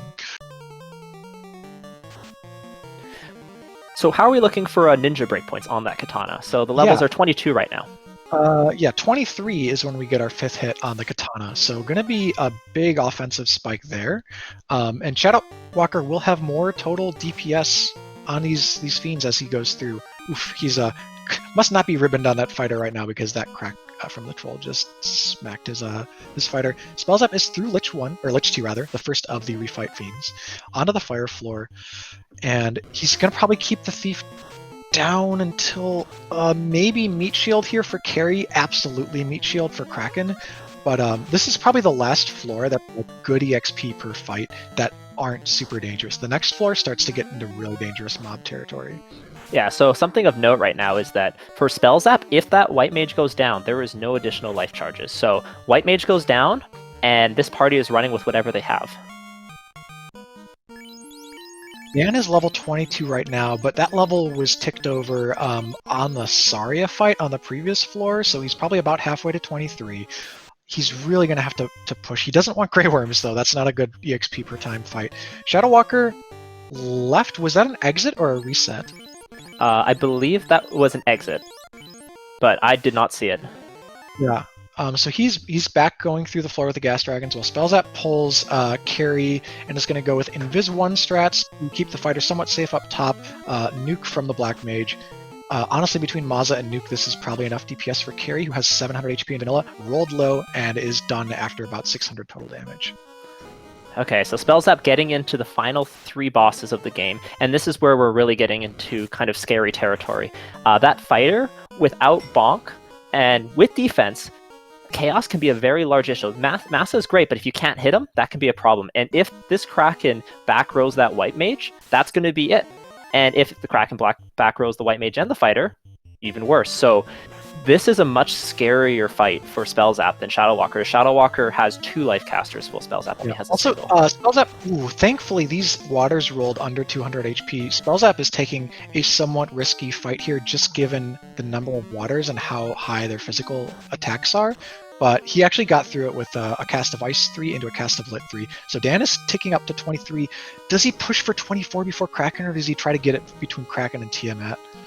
He's got pretty good heal potion situation. Of course, that White Mage is loaded with Cure Magic. So I don't think we're worried about our resources. Weirdo pointing out in chat that Spellzapp is completely out of Lock 2 casts in total. So any high evade, Fiend is going to be a problem. So the White Mage is Invis 1ing itself, the Black Mage going immediately for Nuke while the fighter uses defense. So we're going to try to use evasion stacking to keep up our middle members. Ice 2 is a great turn from Kraken, resisted by 4 members, doesn't do much damage. This is a pretty good start, plus the Thief even got in a crit with that Coral Sword, so relevant damage. Here we go again. Thief, unfortunately, not contributing much. Nuke rolls for 196. It's about average. Lit 2, another great turn from Kraken. You absolutely love to see it. 4 evasion stacks now on the fighter and 2 evasion stacks on the White Mage. We're going to go again. Swing, swing. Just a wait because the White Mage is kind of out of things to do. You want to conserve some of those resources. Lit 3 takes out Kraken. Nothing got punched. Spellzapp is going to go into Tiamat 2 with all 4 Light Warriors. And hopefully, between here and Chaos, he ticks up to that last hit of the Maza, but we might even be seeing a 4-hit Maza Chaos fight. Here we go, Tia 2 coming out with the Invis strats again, trying to keep that White Mage alive. Gonna start burning those temper charges out. He only has 3, but it's gonna be probably 1 here and 2 on Chaos. Once again, no lock available, so hoping for some crits and some damage on those crits is essential. 3 hits on the highly defensive fighter, but that's exactly what you're looking for early in the fight. Nuke coming out, Invis coming out, getting pretty good turn order here. Lit 2, these Fiends using those level 2 elemental things, exactly what you want when you have 3 ribbons on your party. Second cast the defense, that fighter's up to 2/3 max evade, and this White Mage continues to get safer. And there was even an Invis 1 cast, I believe, in the second round there, so that fighter went from 4 to 5 and now is just totally maxed out. So super safe from melee attacks like that one that did 200 in the first round. So Black Mage getting down to Brack, not going to be worth much against Chaos, except for to try and get off 2 casts of Temper. Something to be very aware of against this Chaos right now is if Slow 2 comes out, as without Fast, that is a terrifying thing that could happen. Yeah, these breaks are about a 6% chance. Deng doing his job there as a meat shield up top. So not likely to land, but it's the best thing the Black Mage can do. Tiamat 2 is down with a swing for 394. Did he get any levels at the end of that? I did not see. I did not see a level there. Yeah, he's taking this Rockle fight deliberately. He's going to use his last Fade Charge. We're out of nukes, but that's fine. Chaos has such a high HP pool that nuke is like not the way to consistently get through it anyways. So we are going to be really relying on the fighter. This Rockle fight should do the trick though. I really like how Spellzapp is set up for this final fight. And you'll see him use heal potions rather than any more Cure 4s out of battle here because the life competes with the Cure 4 slot. Yeah, so just timing that level perfectly there. Run from this. This fight is so dangerous. In fact, it's going to take one of our life charges if we can get away this round. Oh, that's really bad. They are doing so much damage! Oh no! Oh no, and he doesn't have fade. He has no fade charges available, just Cure 4. Okay. Okay, the Cure 4 came off. That could be clutch. Please don't get the back row hits on the White Mage. We just need to run. The fighter is about 52% to run here, maybe 55. you got to get away. We're losing coin flips over and over. I've had this happen to me, and I hate the feeling so much. Can't run. Oh no. We need turn order. Oh no! White Mage's down. Spellzapp wipe to the Vampire Pack. No, that's a worst case scenario. The final boss is the Vampire Pack, and I just want to point out that he did not bring up the Thief. He took a step, and not that was the key difference, but that is a small adjustment he could have made because he had the levels he wanted. Yeah, exactly. He could have, after the Rock Goal fight, he could have rezzed the Thief, healed up, and had more chance to run from that fight. I hope that that's not what he comes back and is kicking himself over, because he was in the lead and set up pretty well for Chaos. Meanwhile, ShadowWalker is taking a nuclear to the face that actually low rolls all his important members on Tiamat. We did not see that nuclear hit Spellzapp. And there's a Lit 2, which does take out the Ninja, not super critical here for ShadowWalker. With the low HP pool, though, the Fade is enough to get it done. And Shadow, let's see how he plays this last floor here, but he's bringing up the Thief and doing his healing before taking his step, so much safer play. He won't get mobbed by anything dangerous that he's unable to handle. Wow. My heart is just going after that vampire kill. On the exact same encounter table here, so gonna get those vamps, but they're not gonna be nearly the same fear. Oh, and actually ambushes them. Yeah, so ShadowWalker now very well positioned. Chaos would need to be just absolutely brutal in sort of the multiple nukes in a row territory, like or just, a similar run to last night, basically, for this to even up. But the ShadowWalker is in the driver's seat. Okay, I like that play there. Starting out the lock on the Ninja, knowing that the loss condition here is that a nuke comes out, takes out all his casters, and then the fighter just can't hit Chaos. So I really like this adjustment here. Temper and lock gets Invis 2 off. He's been saving that for all of Topher. Tornado comes out. That's a non-elemental. That is something a little bit scary, and thankfully, the Black Mage doesn't have much of a role left. The Black Mage has a few more tempers to cast, but is not critical to finishing this fight out. Invis 2 rather than healing, so because the fighter is above 400 HP, we prioritized just getting the party safe from physical attacks. So the Black Mage is done now. It's not going to contribute any more tempers. We're dealing with the damage that we've got. That X-Cal 2 hits 2 damage! That's not what you like to see. So unfortunately, the Ninja is going to be the better damage dealer here, but he's only getting 2 hits in right now, so Chaos has some Absorb and has some Evade. So yeah, so changing that Cure 4 target over to the Ninja, knowing that's the primary damage dealer, but the Ninja does not have the same defense charges up, nor does he have any temper, so they're just crit fishing at this point. Yeah, now the Ninja will fish for crits a lot better, but will go down more to those non-elemental AoEs. The fighter just 2 hits for 2 damage over and over again here.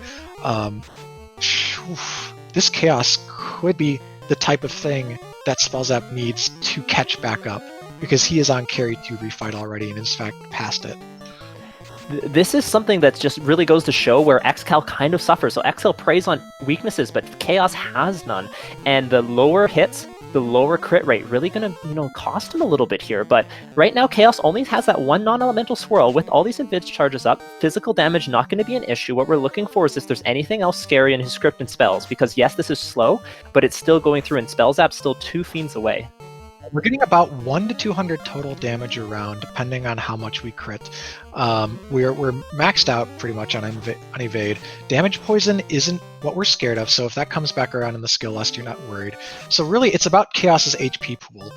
Is it, in vanilla, it's 2,000. This Flagstick can roll up to 4,600, but it can also roll quite low. That we're already past, I think, the 1,000 mark. Crack slays the Ninja and the fighter! That Crack just...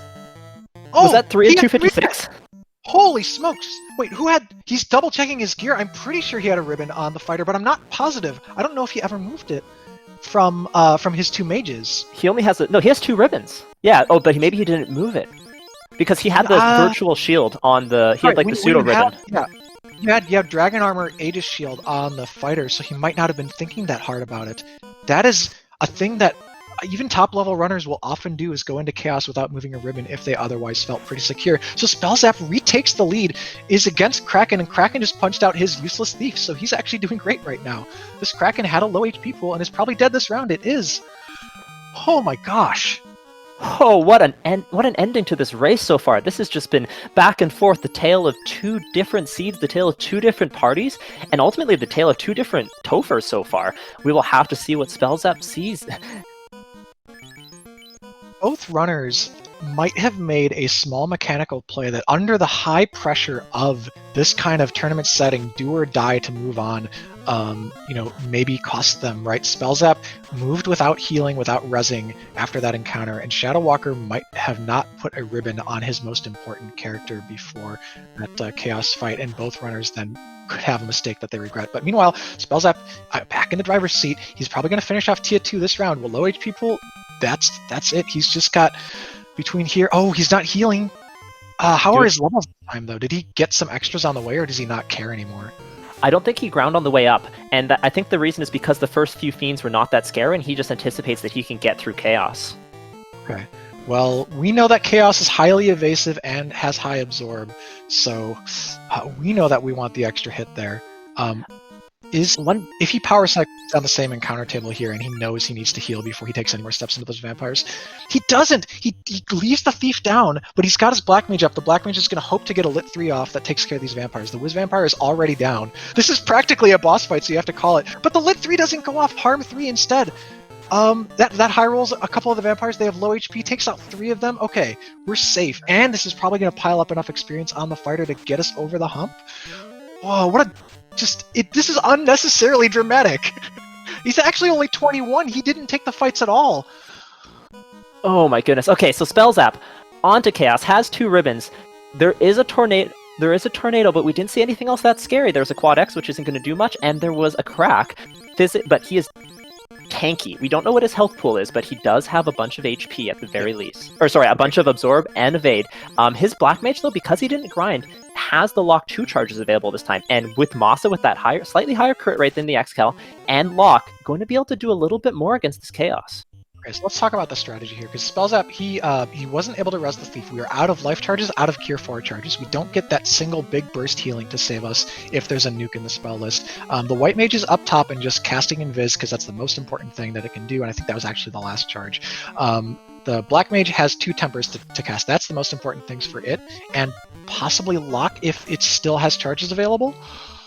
He misclicked. That temper went off on the white mage. Oh no. Okay, Fire 3, the White Mage is still up. The White Mage can still be useful. I think there are Cure 3 charges, maybe? Unless he's out of those 2. But Lock 2 has to come out. You actually have to probably get off like 3 Lock 2s to start to make this Chaos hittable. Oh, but man, the Absorb high 2, it's the worst case double whammy here. We need both Lock and Temper, and this Black Mage is down on its knees. I like the fact he's getting those lock charges off, though. He did make the switch from lock to temper, but that black mage is down.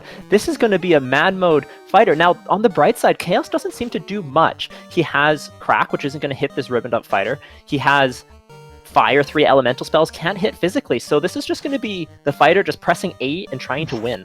And that was a great round there, the 3 hits for 242 with the crit. Quad X is a meaningless spell, but he is progressing through a spell list, so there could be danger in there. We're actually sometimes getting 4 hits. This is really solid. 4 hits is our maximum right now. So we locked enough to sometimes roll the max hits. Now the way that ShadowWalker catches up is if Spellzapp is trying to dig through like max HP Chaos, and the fight just takes so long that ShadowWalker clears it faster. It really depends. Oh, the zap goes wide, of course. That's a 3 and 256 to land. Spellzapp, I think Spellzapp wants a crit loop. Now, it's hard to fish for those, but you want a crit loop on physicals, because the skill list will kill you. The spell list also probably will kill you with chip damage. Yeah, so we did loop through to Tornado, so nothing else scary in the skill list, but the spell list also not seeming to be terrifying, but definitely going to do the job slowly. Yeah, we don't want to see... Oh, it's terminated! 47 HP! The fighter gets it done with the Masa as ShadowWalker enters Chaos's floor for the 2nd time. What a race! Wow, I was so glued to this outcome, which by the way is delayed by 15 minutes, that I didn't even look at IRC, and I'm so glad I didn't, because this was a thriller. I had no idea what was going to happen. So even with caster vision, this was... What a hype race. Spellzapp locks it in. On his 2nd try, both runners wiped late in Temple of Fiends Revisited. Wow, that is just...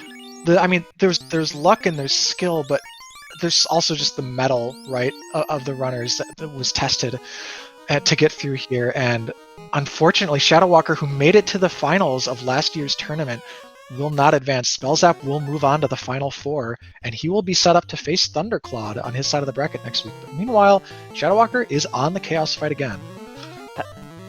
We are also joined in the booth. GG. Thank you. Spellzapp, that was super impressive, and I will get to you in just about 1 minute or however long it takes for ShadowWalker to clear Chaos here, because we are on the final fight for him, and this is his last go in the spring tournament. He's Invis 2ing with the White Mage, issuing mostly attack and buff commands here, knows that the order of his party doesn't matter because Chaos was not hitting for too much overall and didn't have any targeted spells like a slow 2. However, the Tornado comes out and knocks out his Black Mage before he can spend too much time buffing. One more Lock 2 charge available for the Ninja, so he's going to be able to take down that evade enough to probably start chipping away. Lit 3 is going to do decent damage, but a Cure 4 comes out, the White Mage is safe. Night Learnable Cure 4 is going to keep the Ninja, who's got those crits available, safe as well. Last Fade cast here, two hits for 87 from the Katana. Fade does 117, that's okay. 4 hits, 4 damage from the poor X-Cal. Yeah, we're probably just getting there with the Katana at this point. More Invis 2s, Chaos hits respectably, but not for a ton. One hit, 1 damage from X-Cal, but there's 2 hits, 260. That kind of pace, given what we saw from Spellzapp's side, is going to be enough for him to close out this fight. 2 hits, 87, okay. That will get us there eventually. We've got healing in the tank, so if we need to get out of the way of more of those tornadoes as the skill list comes around, we will be in decent shape. Katana, ooh, there's nice. 3 hits for 351 with a crit. Invis 2 keeping us just topped off on that evasion. 3 hits, 3 damage. Somewhere out there, people who hate weapon fixes are weeping. 3 hits, 124 with a crit from the Katana. There we go. The rare crit from the X-Cal, 2 hits, 80. Cure 4 keeps that knight up top, who's really just in tank mode at this point, totally safe. 2 hits, 117 with a crit from the Katana. We're waiting on the White Mage, who has no more usefulness to contribute if it's not a healing round. 2 hits, 2 damage from the X-Cal, getting about 100 to 200 around on this Katana. We are going to get there slowly but surely. We saw the HP pool was above average, but not so much so that it was too much to chew through for Spellzapp. The crack comes out, and this time doesn't hit anyone. We have at least 2 ribbons, in fact, I think all 3 on this party. Actually, no, he skipped the armory, so just the 2, so he got lucky on one of those rolls. Fire 3, that's just chip damage. But he's still going to Cure 4 anyways. Misclicks the Black Mage. Doesn't really matter too much at this point, though. Ink, that's a free turn. But yeah, that Cure 4 was absolutely meant for the Ninja. But we're going to switch to heal 2 strats instead. AoE the party, because that's what Chaos is doing to us with that Tornado. And 4 hits for 198 with a crit. The Ninja has sealed the victory there for ShadowWalker, who kills Chaos, but also ends his tournament. So get out your GGs for ShadowWalker, and get out some really big GGs for Spellzapp, who's in the booth with us, and ShadowWalker as well. To you both, that was just...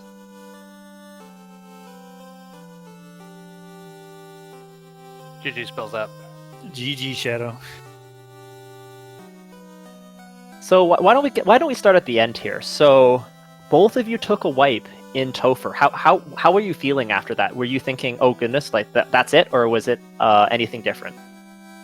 Yep. I mean, I was just like, well, you got to go as fast as you can on the way back. That's all you can do. And all the bosses had no health, so you could just run them down the second time through. Yeah, I had a similar thought, and I was kicking myself for forgetting to move that ribbon to either the Ninja or the Knight, because if I'd done that on the first dive, that probably would have been GG.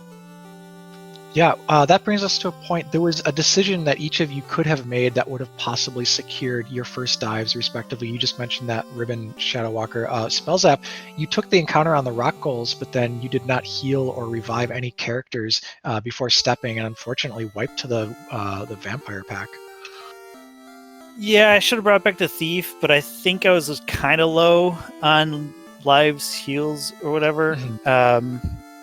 And then I could have fought the vampires the first time, and I didn't have I know I didn't have the light axe on the fighter, but I could at least try to fight it, and not try to bet on White Mage running away, I guess. It's a really difficult decision to make. I was in the same spot last night, but I digress. There were so many storylines, both to this series and to this particular seed.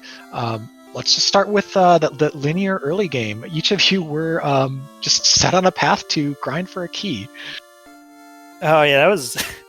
I forgot that was in this match. It's just such a long one, but gosh, you don't see that too often, huh? None of the chests have any gold in it, and then you got to go to pop, and you still had early levels. Yeah, that was kind of a wild moment. It's actually been a pretty good while since I've seen the required vendor item early like that. Yeah, Cheese was pointing out in chat, or like in comms, that it's only because Town Shuffle was on that vendor item could be that expensive in the early game. It just so happened that it was a vanilla Provoke, a vanilla Elfland, and then we just still high rolled on the vendor item. I don't think it was specifically because of Town Shuffle, but it's just that, like, with Provoca and Khaneera having the protection, but Elfland not. But I think in Town Shuffle, you're more likely to have the later towns roll in early and have those expensive key items anyways. So another question I wanted to ask is, like, what when each of you were sort of in your respective, like, I've done enough, seen enough, and I have enough modes, kind of what was going through your head? Because ShadowWalker, you started skipping a bunch of chests again late, and actually Spellzapp, you skipped chests before being certain that you were in go mode. Yeah, so I made the right play. I didn't execute it exactly correct. So when you've got one loose, and the last loose could be the floater, you have to immediately say that's 50-50. And then you get the ruby, and the ruby leads to 2 incentive items. So that's going to be, 80% or so that what I need is going to be there. And ShadowWalker, you unfortunately didn't even take the chests that are, like, free to relatively free as far as stepwise in the Volcano Agama floor that are kind of en route, and the Maza was on the way. It wasn't in a chest that you had to take no steps for, you had to take about 3. Yeah, that happens. I already had the katana and X-Cal, so I was really, really hoping to see floater. And I went ahead and did a full clear, or at least mostly full clear on Sky, looking for either the floater or Maza, or another ribbon. And I did end up finding floater, and so when I saw that floater, I said, okay, I've got all the gear that I need. I've got Dragon Armor, Aegis, I've got X-Cal, I've got Katana, I'm set. I don't need any more gear, so I just didn't even bother opening chests. Yeah, and that makes total sense from your perspective. And we were saying that, like, going into Topher, which was about 3 minutes separate for your entry, Spellzapp was in 3 minutes ahead, that if it was something where either of you wiped, that you would be favored in the long run because of your promotion leaving you so many fallback strategies, right? You can go and get more magic easily. You can go scout out a grind tile with the floater much more easily. But this was a medium Topher. It was one where you each wiped once rather than being sort of a longer drag like last night. Yeah, I really felt like, kind of just in general, the story of the seed for my play, I felt like I routed it really well, and then made a couple of key errors at the end that really tripped me up. Yeah, both of your routing was very clean and efficient as far as not double dipping things, moving from place to place quickly. Spellzapp, you really set yourself up great there with the late game floaterless routing by doing Earth and then going from Sky to Matoya. Yeah, I mean, I liked what I did. I didn't like what I did for Earth. I was supposed to, thinking back on it, I knew in my head I made the play, but thinking back on it, I was supposed to check first to make sure my play was right before going to Earth, because then you can make the play to grab chests in Earth if it didn't pan out like that. But I was just so into what my decision was that I just went straight into Earth and did it. You were definitely both very locked in. I mean, and the pressure must have been massive. Like, both of you know the struggle that this series has been, and then the stakes of advancing. Well, my thought going into that whole thing was also that I was behind. I'd taken a wipe and sea, pretty deep into sea, and then I also had to walk out of sea. So I felt like I was behind at that point. So that's why I would have gambled like that, or at least made a decent risk. And Jet, I mean, you and I both saw there was a sizable lead for ShadowWalker for a while because of that, and ultimately it was the sort of divergent, like good things, right? Floater is good and Maza is good, but because of the amount of time it took you to find Maza versus the amount of time it took ShadowWalker to find Floater, you were able to actually pull back ahead, which is, it's kind of weird because ShadowWalker was up on orbs and he was up on progression. ShadowWalker also, you exited out after getting the floater. Were you running out of charges? Were you not confident on Tia with the current levels? Did you just want to make sure you got out safe? Because you actually made the opposite play earlier in the seed with C, where C you decided to carry on to Kraken, and that's part of what gave you your advantage. Now, obviously it was risky, and I think your 4th Brack or 5th Brack, almost near the end, was the one that ultimately hit. What was going through your mind when you were on, Sky 3? So the decision was a couple parts there. In regards to the C play, I didn't really need to double back that far. Canoe was in a really easy to get chest that was basically on the way to Kraken, so if I wiped, it wasn't the worst thing in the world because I could just go back, grab that chest, and move on because there wasn't anything else on the floor that I needed. In regards to Sky, however, I'd gained quite a bit of levels, and I wanted to save that experience points, I wanted to save the floater, and more importantly, I wanted to try and get a life charge on the night. So I wanted to make sure that I exited out, got myself promoted, and then went back into Sky and hoped that I find a War Mech to get me a couple of levels, so that way I can get a spell charge on the night, so that way I can have life in my back pocket. Yeah, and that made a lot of repeated, excellent calls with the information available in front of you, and it was pretty just breathtaking to watch. Was there any ever debate to go to Gaia or Vanilla Gaia to just turn it? There was guaranteed to be a key item there, and also potentially find fast, because that is something that we're both runners were missing. That's for you, ShadowWalker. I really probably should have gone to Gaia and Lefane because one of those locations absolutely had to have the power gauntlet, and that would have made my first dive immensely easier. And thinking about fast, I decided that I didn't need it. In retrospect, I would have much rather had it for that chaos. Yeah, 2 in 7 chance or something for fast. 2 in 6. 2 in 6. Wasn't it? Yeah, I mean, I could have. I think the only black magic shop that I skipped up to that point was Onrak. Yeah, I just made you're never leveling up to 25 or something like that to get the other fast charge, so. Or to get the other level 8 charge. Oh, sure. Yeah, and that was basically the last question I had. Did you feel like you were behind at that point? Is that part of the reason why you made the decision? Like, you were going fast, and we could tell from your intention that after you got that floater, you were going to go. Did you feel like you were behind? I actually felt like, based on the routing that I had done, that I was ahead, and it kind of sounds like until I decided to exit out of Sky, that I was ahead. And I wonder now if I had chosen to just go ahead and go through Sky and chance it. If I hadn't have wiped and actually made it through, I obviously would have saved, probably 5 minutes. So, but we'll never know. I think it was really hard to. I was going to say, I think it was really hard to know who was ahead or behind. We kind of felt that you were a little bit safer, but every little minute decision, if you had wiped at the end of that Sky run, you definitely would have been behind. And as Cheese pointed out earlier, there was one wipe from both of you in Topher, and if either of those wipes hadn't happened, the race would have turned. So I can't even say that not exiting out there was the difference. It definitely wasn't a race where there was a single coin flip and that was the loss. It was just little tiny things throughout that were not even incorrect decisions, just ultimately ended up with the race turning out the way it did.